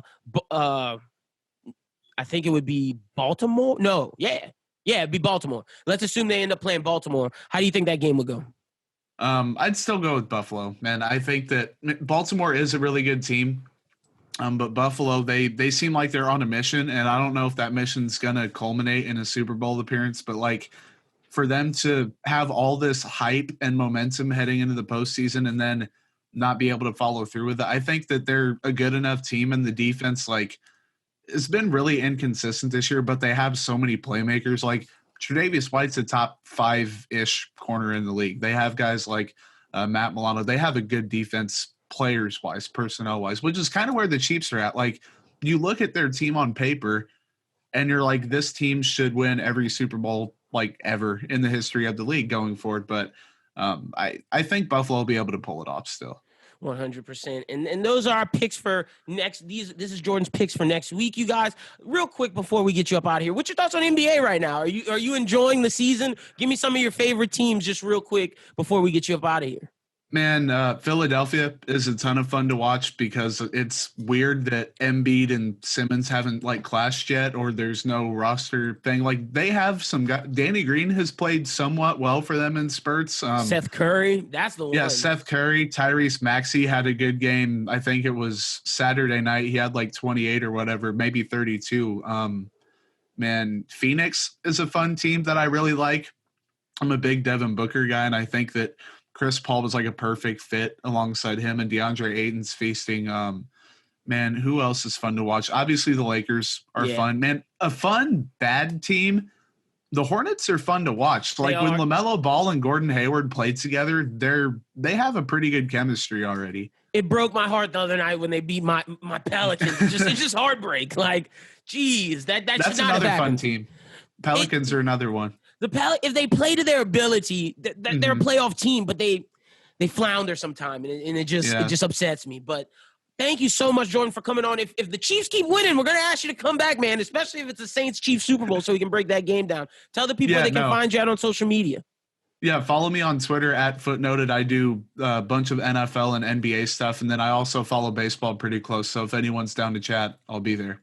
100%. Y'all make sure y'all go follow Jordan. Let's finish up Bros Who Ball. It's that time of the week. It's time for Bros Who Ball. And look who's joining us. Back again. It's football season. We had to bring him back. Saints fans were getting too cocky. We had to bring back Mr. Julian Navarre. But joining me as always, Mr. Adam Schubert. I'll start off with Julian. Julian, how you doing, man?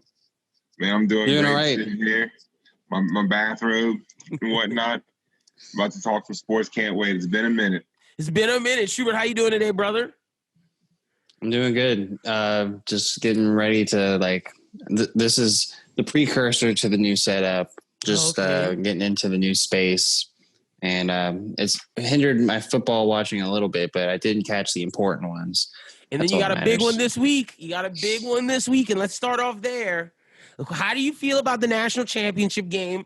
Do you think your team's going to win? I need the pick. It's perfect, Julian, here. It's perfect football week. But I'll start off with you, Schubert. You got the shirt on, roll tide. Are y'all winning? What's up? Talk to me. Ohio State is Fields going to take the dub? If there was any team that matched up against Alabama out of all the teams, it would probably be Ohio State. They look exactly like the same team, except that their quarterback can move. So, but the big question mark is going to be how much movement can he do with the ribs? You know, he's got like some at least bruised ribs. I mean, he took a shot for sure. But I mean, like, I think that Ohio State has 8 NFL players on the offensive side of the ball. Alabama probably has the same. So I think it's going to be a shootout. Like I said last week that I thought the score from the previous matchup where Zeke Elliott ran all over Alabama would be very similar, but I would say Alabama would come out this time just because they've been playing for a lot longer than Ohio State, so they've kind of worked through the kinks. They didn't have as rough a game last week, and they'll be getting Jalen Waddle back, which could be a benefit. He could still be a little bit hindered, but Ohio State would have to respect him for being on the field, so that could keep less double teams on Devontae Smith. So I think that Alabama will win, but I think it's going to be like 42-35, and it could easily go the other way. Okay. Because you got to remember that I chose Ohio State to win the national title months ago. So, yeah. I mean, like, I have some respect for this team, and I understand that if they come out and win tomorrow, they deserve that because they deserve to have been there the whole time. And your guy got the Heisman. Good time to be an Alabama fan. We'll see if Nick pulls it off. Julian, who do you think's going to win? Schubert thinks Bama's going to win, but it could go either way. It really could go either way. This is the most toss-up game I've ever seen. I really want to say Ohio State because I feel like they're a little overdue. I'm gonna go with Ohio State, but I wouldn't be surprised if Bama. Like I said, it's a toss-up. I guess I'm going a little bit with my heart. Not that I hate Bama because I love Nick Saban, but I like Ohio State too.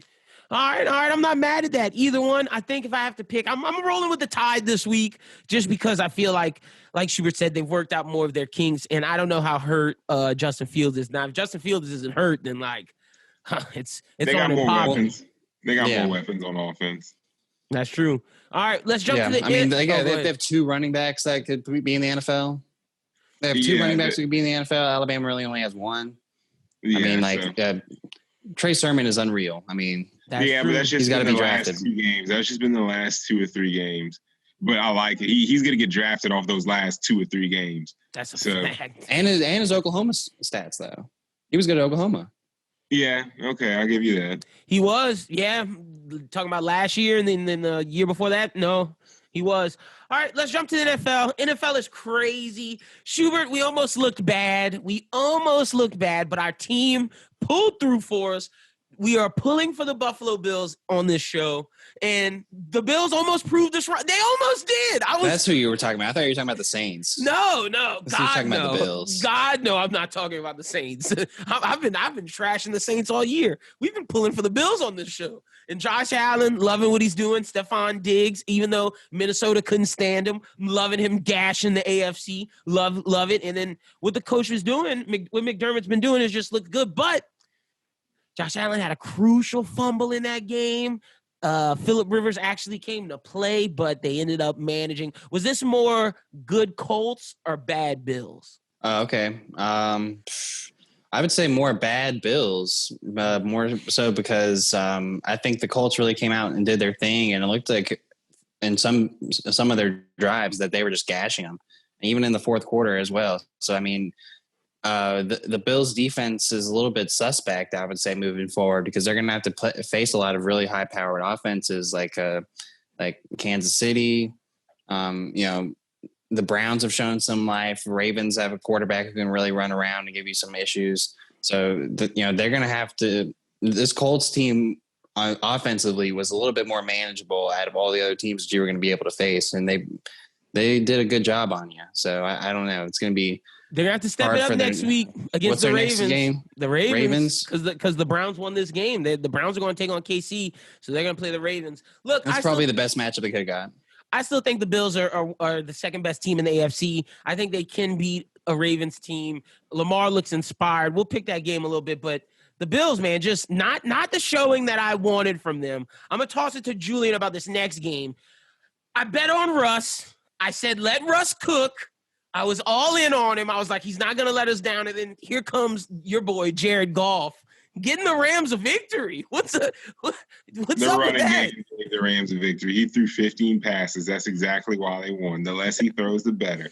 However, the whole Seattle team, they have holes everywhere. They have good solid players, but they have holes. They have holes in the offensive line. And the defense Their offense has a bunch of holes in it. Their defense, they have marquee names on defense, but they don't really have like a solid core on defense. So you could just run through them. They can't stop anybody. They started to get it together towards the end of the season, but for the most part, they couldn't stop anybody. And the Rams supposedly have the best defense in the NFL. I know they have the two best defensive players on an 11-man squad in the NFL with Aaron Donald and Jalen Ramsey. So, do you think that Rams defense is better than the Saints? That's where I give the Saints in totality. Yeah. You do? Yeah. Because I think there's no one compares to Aaron Donald, and no one in the Saints secondary at all compares to Jalen Ramsey. And we can get into that more later. What exactly I think about the Saints defense. All right. I disagree with you because I think the Saints defense, I think that's their best quality and their best feature. Oh no, that's the Saints' best quality. And I think that front seven's so strong with Hendrickson, with Brown, with Onyemata, and Jordan hasn't been doing anything. Where's Cam? Cam's been just older. You do what you can. The linebacker group is where I think the Saints shine. That's where compared to the Rams. I think Demario Davis was snubbed with a Pro Bowl. He was. I thought he should have been mentioned for Defensive Player of the Year or something because he was playing out of his mind. Out of anyone on the defense, it should have been him over Lattimore. Yeah. I thought Lattimore had a down year. Yeah, he did. And he's going to use it to try to get paid this year. But he did play well in the playoffs today. I got to give it to him. He did play well today. But, I mean, you're playing the Bears. Against the Bears. Yeah. Yeah, you're playing the Bears. Speaking on the Saints, Julian, what do you think about the Saints win? A lot of New Orleans fans were hyped. I will say I thought this was Breeze's best game of the season. But we didn't look that good. No, where should I begin? You want me to begin on offense or defense? Go ahead wherever you want. Yeah, it's just basically offense. We said Drew Brees did look good today. However, as I was looking at the game, saying to myself, wow, he looks a lot better than what I expected. He was playing, he had no pressure. All he had to do was score more than not turn the ball over. And they only turned it over like once. But all he had to do was score more than the Bears offense.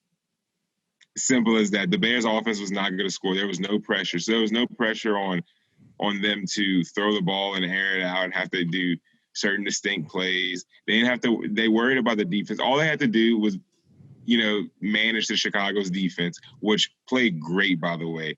I mean, if the Bears had a decent quarterback, it's game over. Because they stopped him a couple of possessions, and if they could have scored, it would have switched momentum. That's a great defense they have. So, but other than that, I mean, yeah, Drew looked all right, but like you said, it was the Bears. He had to go against – they were playing half a team.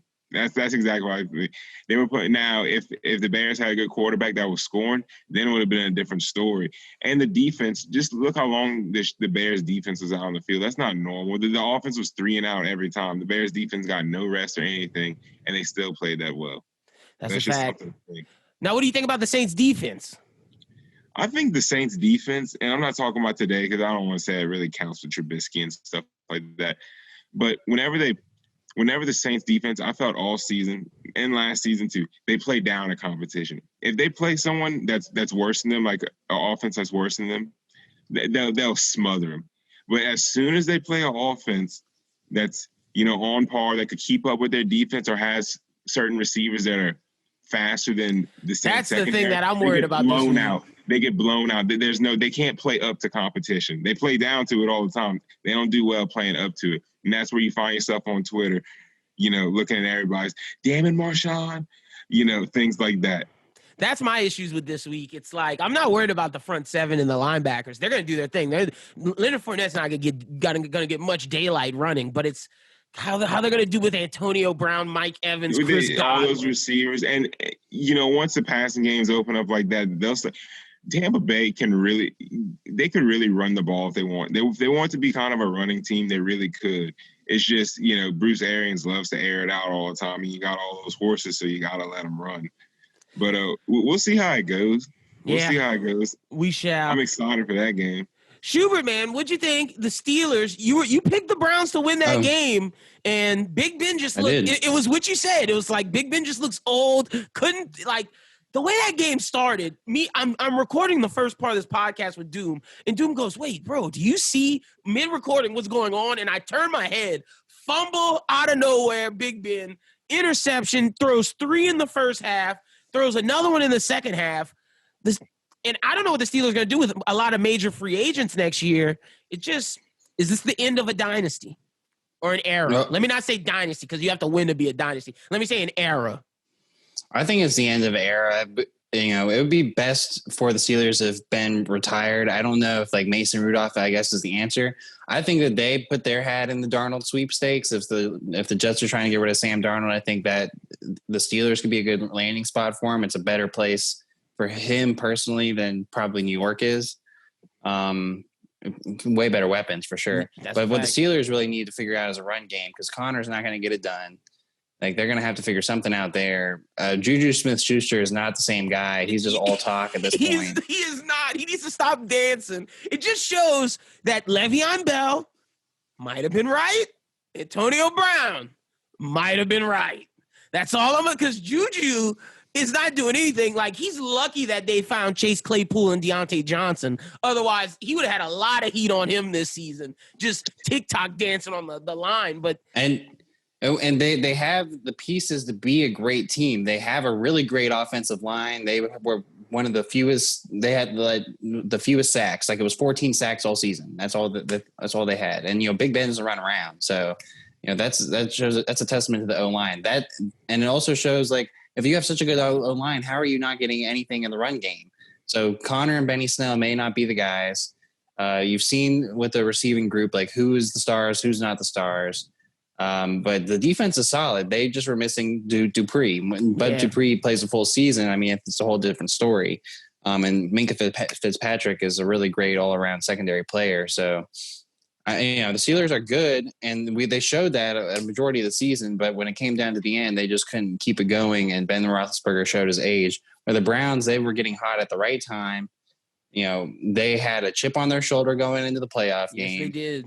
This was the one playoff game that they could have won. And this is the one they wanted to win the most, honestly. For sure. I mean, like they play Kansas City next week, they're going to get blown out. But this is good for Cleveland. This is like winning a Super Bowl for Cleveland because they haven't been to the playoffs in 18 years. You have a coach. You have a coach. You've shown that you can fight in your division, and you give a little bit of more relevance to Baker Mayfield, even though he wasn't really the shining moment of the game. He wasn't bad, though. He wasn't bad. That's what I'm saying. So you have a quarterback. You have a coach. You have a run game. Now it's just figuring out how to get the other pieces together. If I may interject, no quarterback should be playing bad with a 20-something point lead. There should be this is where you really test a quarterback. If they got to come and they're in a tight game and you need them to do something, that's when you know. You didn't need him to do anything tonight, but he looks solid. He's a game man. He's a solid quarterback, but I'm not going to expect anything special out of him or anything. We were super high in the past, but man. Yeah, I wouldn't be surprised if the Browns are thinking to themselves like we could do better. They know that because the Browns have the best offensive line in the league, and statistically, he's not performing too hot for the offensive line that he has. That's true too. Something that Pro Football Focus came out with, the stats, that website and whatnot that do all the stats, and he was performing terrible for how good his offensive line is. But they gave him. I wanted to applaud Jarvis, man. Jarvis had a really good game tonight. Jarvis is a really good receiver, so I expect that. Yeah, I was happy to see the LSU product do well, especially since no Odell on the field. Now, speaking of Odell, off season, you got to get rid of Odell. Yeah, you might have to. And you'll get something for that. May not be as great as you could have got at the beginning of last season, but you'll get something. Yeah, you definitely should. And I like your train of thought of trying to enter that Sam Darnold sweepstakes. That's an interesting for the Steelers. Yeah, no, for the Steelers. Oh yeah, for the Steelers for sure. That's what I meant. But there's a lot of interesting quarterback spots like Stafford, him. If the Deshaun Watson rumors are true, I pray they're not. They're true. You think that, man? Like I was saying, the Saints should go for Stafford, but it's legit. If we could get Deshaun Watson, then He's 100% gotten disrespected by the Texans, and the Texans did not give a look at Bieniemy, and that's the one person he wanted them to at least give an interview to. Like, at least give the guy an interview. So, I mean, like, he's been burned. I don't think he wants to be there. I like the trade that I'm hearing out there, and I feel like you guys have been hearing it too, is the Tua to Houston, Deshaun to Miami. If they can make that happen, oh my gosh, Miami would be. Yeah, but I wouldn't be surprised if he doesn't go anywhere. That's how. I don't think they're gonna let him go. Think of that new GM coming in. He ain't going nowhere. I'm not like that team. That team really on offense. It was their defense that was terrible. Their offense could easily put up points. They were in every game, a lot of games. You know, every now and then and like beat a Titans team that is in the playoffs, or came close to beating the Titans team. They were kind of like the Falcons. They don't have any problem scoring, but damn, they can't stop anything. Yeah. All right. I also said last week, Julian didn't hear this, but I think they got to get rid of JJ Watt. Oh yeah. It's time. It's time for it's honestly time across the board in the NFL for all these old dudes to leave. It's time. Your time. I don't think JJ Watt needs to leave. JJ's not old. It's just he had so many injuries. He's not old. From Roethlisberger to Rivers to Breeze to Brady, they all gotta go. It's time. It's time to everybody move on. These guys, time to retire, and let's get a good Monday Night Football guy on ESPN, whether it's Rivers or Breeze. Oh. I like Louis Riddick, man. Big fan. I like him too, but he's gonna go be a GM. Yeah, I really wish he would just stick with the I like Louis Riddick. That man knows football, man. That dude really knows some football. All right, let's get to our picks for this week. I'll start off with you, Schubert. We got the Rams and the Packers. Who you got winning, and how do you think this one's gonna fare? Packers by like 3 touchdowns. What's the line? 7? Take it. I have the Packers as well. Julian, who you got winning in this one? I have the Packers, but I would take the Rams +7. It's be a physical game. All right. I'm gonna come to you, Julian. Buccaneers and Saints. Who you got winning that game? The Bucks. And I think they have the Saints already favored by like -3. You think 3? 3? Just ask yourself right now. You think you could beat Tom Brady 3 times in a row? That's all you need to ask yourself. Look. And once you answer that in your head, you come ahead and you answer Lyndon's question. This is not Tom and Bill. This is not Tom it don't and have Bill. To be Tom and Bill. Like it does. It makes a big difference. I'm picking the Saints. I do not look. To me, the Saints are the most talented team in the NFC besides the Packers. It's them, and I think the Saints will lose in this playoffs. But I don't think it's going to be here. I think they're still going to march on, and New Orleans fans are going to keep getting riled up like we're going to win the Super Bowl. Tom Brady is not going to lose 3 times in a row. Think how good Tom Brady. He literally just walked into the Bucs. They went 11-5. No preseason, no training camp, all on the fly. That's true. With a bunch of personalities. But I don't think they're going to win. That man ain't come into a New Orleans dome and lose, and that's all I got to say. We shall see. With no fans. Schubert, who you got winning? I will, to Julian's credit, I will say that you got to scratch off one of those losses because it was week 1. And there was no way that Tom Brady was going to walk in week 1 with no preseason on a new team with a new thing and play against the Saints and win that game. Like that's a wash. But, the Saints did get the victory in that night battle in Tampa. I would probably stay with the Saints close because, I feel like they do have the all-around team at this point, and they know that they're in a winner. But it's like winner bust mentality. Like this has got to be the year or nothing. So, and Tampa's in a similar boat, but they just have a lot of personalities that just might be like, oh, well, Tom's just going to play till he's 50. So we'll just keep going with it. I don't know. I feel like from when it comes to coach and defense and offensive talent, the Saints are I feel like Tampa's this is the one time where I'm confident. Tampa hasn't. All of Tampa's losses came against teams that are in the playoffs. They didn't beat any teams that were in the playoffs. They beat trash teams. They didn't beat good people. So I don't know. That's why I'm going with the Saints, man. You could stick with old Tampa. We'll see next week if Julian is right. All right, you will. All right, I'll start off with you, Schubert. Bills and Ravens. Who you got winning the game? This is the tough one in the AFC. Bills. You got the Bills? Yeah, I think it again, I just don't know with Lamar. Lamar played good today, but the Titans defense is not that good. And it wasn't passing, it was on the ground.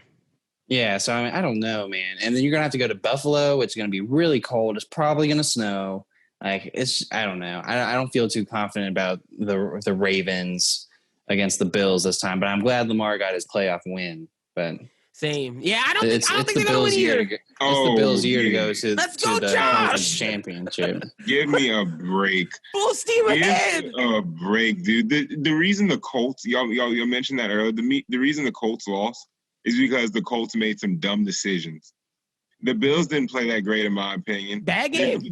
Their defense was really good last year and the year before. They're kind of suspect this year. That is true. Colts had their way on the ground with them when they wanted to. And that was the Colts. Could you imagine Lamar Jackson? And you're saying the weather to be favorable? That's running weather right there. That's built for the Ravens. You know, I really think the Ravens defense is better. They're not better than the Colts defense, but they got a lot more swagger with them. And I just don't have a feeling that Josh Allen's gonna. I feel like Josh Allen's on a hot streak. I think he's a good quarterback. I think he's gonna be really good, but I think he's just really on a hot streak right now. And I feel like he almost got exposed with the Colts. So we'll see what Baltimore will do. See. I'm rolling with the Bills. I'm rolling. I understand why you're rolling with the Bills too. I'm not mad at that pick either because you're absolutely right about the running stuff. We shall see. I just like what McDermott has done. And, Marcus Peters is going to have his hand full this week. You can bet that. He's going to have his hands full. Stephon Diggs is full steam ahead. And what? We're all picking KC? We're all picking KC?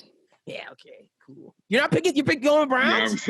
No, but I wouldn't be surprised if KC loses in the next round. That I wouldn't be surprised at it as well. But all right. Either team. Yeah, same. Team. Yeah. Exactly.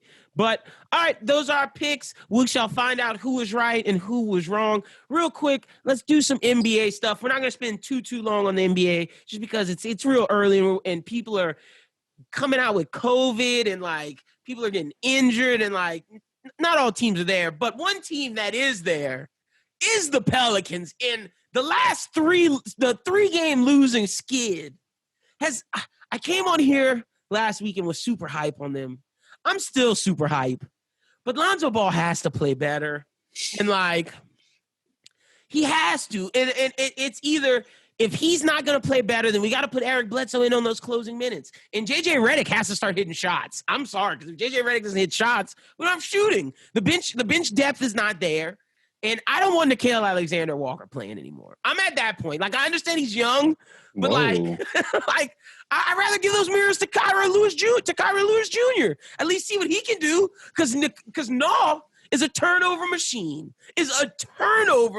Like, dude would rather, instead of doing a normal bounce pass or chest pass, dude's over here behind the back throwing it out of bounds constantly. It's annoying with that. That's just how I feel. Julian, we haven't heard your thoughts on the Pels. How are you feeling about the Pels right now? I feel good about the Pels. I feel good for the future. But I think one thing that they need to do right now, I think they need to get rid of some players. That team doesn't belong together. They have they remind me of the Dallas Cowboys. They have good individual players, but they can't play like a team. And when I say play like a team, offense, that's one thing. But they don't play good team defense at all. They have good individual defensive players, but I just feel like they don't play defense as a team. Like, it's not instilled with them. You got to want to play defense. Like, look at the Knicks now with Tom Thibodeau with a foot in their ass. That team's playing hard. You need to go watch them. They're playing hard. I just feel like the Pelicans, they don't have that grit. They have no grit, no toughness. It's just like the flash and the stardom and stuff. And, you have, 2 star players and one who was told he was supposed to be a star his whole life by his father and whatnot. So I just feel like they need to – not everyone belongs. Also, you look at a team like the Miami Heat. Miami Heat at all times, they either had 3 veterans on the floor and 2 young players, or 3 young players and 2 veterans on the floor. And every time, the veterans would always lead the ball. Pelicans don't have that. I know Steven Adams is a veteran, but he doesn't have control of the ball. He's in the middle. JJ Redick's not about to dribble the ball up and down the court. Don't get me started on Eric Bledsoe. He doesn't belong there either. So I just feel like the Pelicans, they need to make some trades. They need to get, maybe another veteran or 2 on their team to help, mold the young guys and lead them the right way. Similar. I mean, look at Charlotte, Gordon Hayward and Terry Rozier. I know Terry Rozier is kind of young, but remember him at the Celtics. He's a smart player. He knows how to hoop. They just have a healthy mix. And I feel like the Pelicans don't really have that. I'm not mad at those takes. I disagree with some of those, but I'm not mad at those takes. I had so much faith in Lonzo Ball, and the thing is, he's just not producing. And his brother's looking better than him. He's not aggressive. He's not. He's not aggressive. I don't know why. And I know they get in his ass. I'm like, dude, stop passing. Like Stan Van Gundy gets in his ass constantly. I'm like, why are you passing all the time? You know? And let me compliment Zion. This dude. Zion looks great. What team he's gonna be on? He's gonna play just like that. How often is it that you find he gives me like Kevin Durant vibes?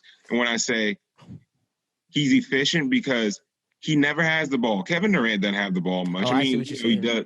But like Zion, they pass him the ball, he goes score. He doesn't dribble around. He doesn't dribble up and down. He doesn't play one-on-one basketball. He gets it done.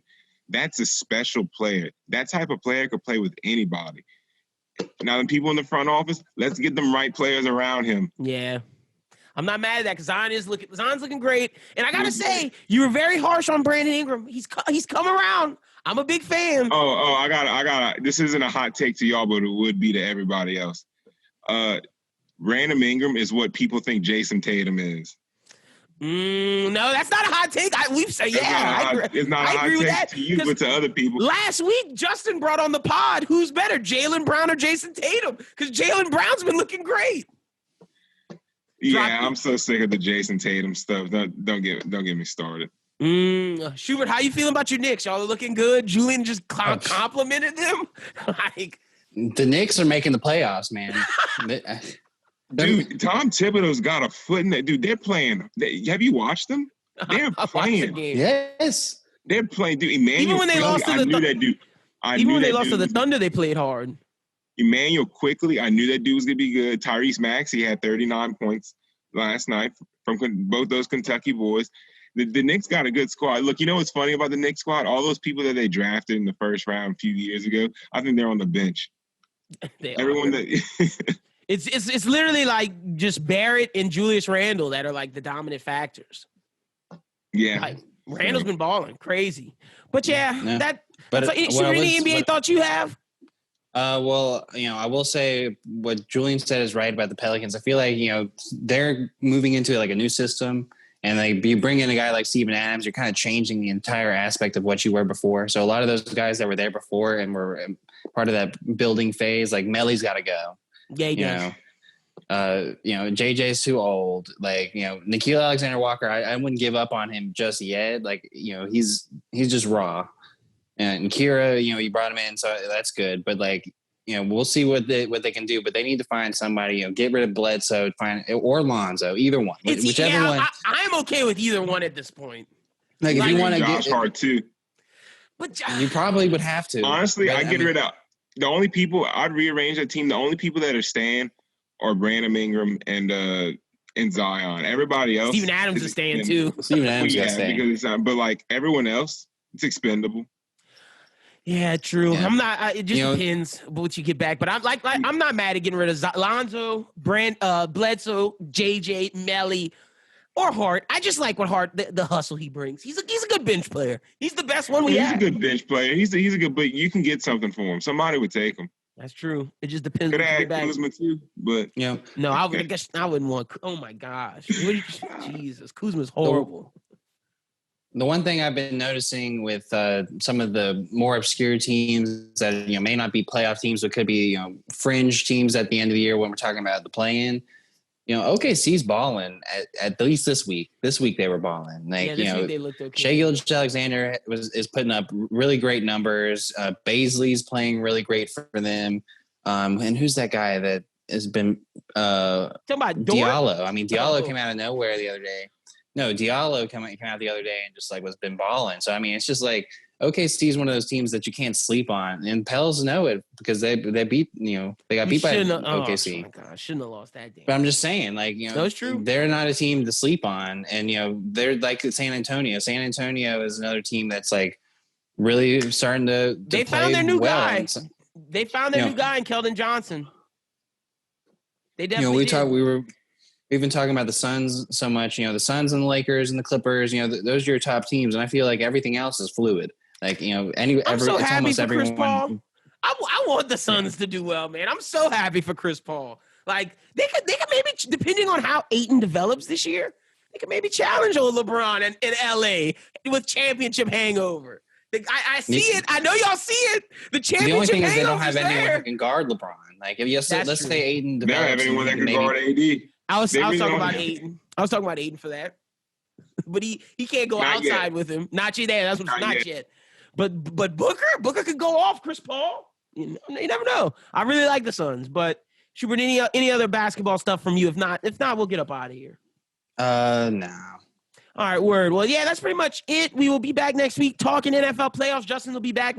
Come talk some Hawks. I know he has some basketball takes brewing. He's loving what he's seeing from Domantas Sabonis. He shot me a whole bunch of texts. He'll be back next week. But, all right, Julian, tell the people where they can find you at on social media. We'll try to bring you back next week, too, so we can continue this NFL talk. Oh, yeah, man. Find me on Twitter at GGNav, JUJUNAV. Talk sports with me. Y'all definitely go follow Julian Schubert. Tell the people where they can find you at on social media. You can find me at Twitter and Instagram at aschubert14. Bros Who Binge this week. We got a big interview that's going to be really exciting for you guys. And we'll also be talking about Your Honor still. And do we have another interview? No. Review? No, not this week. No, but there is that. I will watch the the new Netflix the new Anthony Mackie movie. I'm gonna watch it before we go and then just give my thoughts. I feel like the movie's gonna be asshole, but we shall see. But other than that, yeah, that's pretty much it. Until next week when WandaVision starts. So we'll have a lot of stuff to review as well. And then be ready, February 4th, live, twitch.tv. The Pitch It match begins the season. Locked On Pelicans, Jake Madison taking on In the Know, Shamid Dua. And then we have the YouTuber from called Dan Exclaims versus the Twitcher, Hastic. And it's going to be a big match live on Twitch. Y'all come check that out. Pitch It will be there February 4th at 6 o'clock. Doors open on Twitch at 6 o'clock. And the event will start at 6 Central, 6 o'clock Central, 7 p.m. Eastern time, and then the matches will get started at 6:15. But you can find all information on that, Bros Who Think, on Twitter. Other than that, just be sure to subscribe to the YouTube, and yeah, that's about it. But for Julian, for Schubert, for Brooklyn, for Doom, for Tima, for Jordan, my name is Lyndon. You guys have a good one. We will talk to you next week. Until then, peace.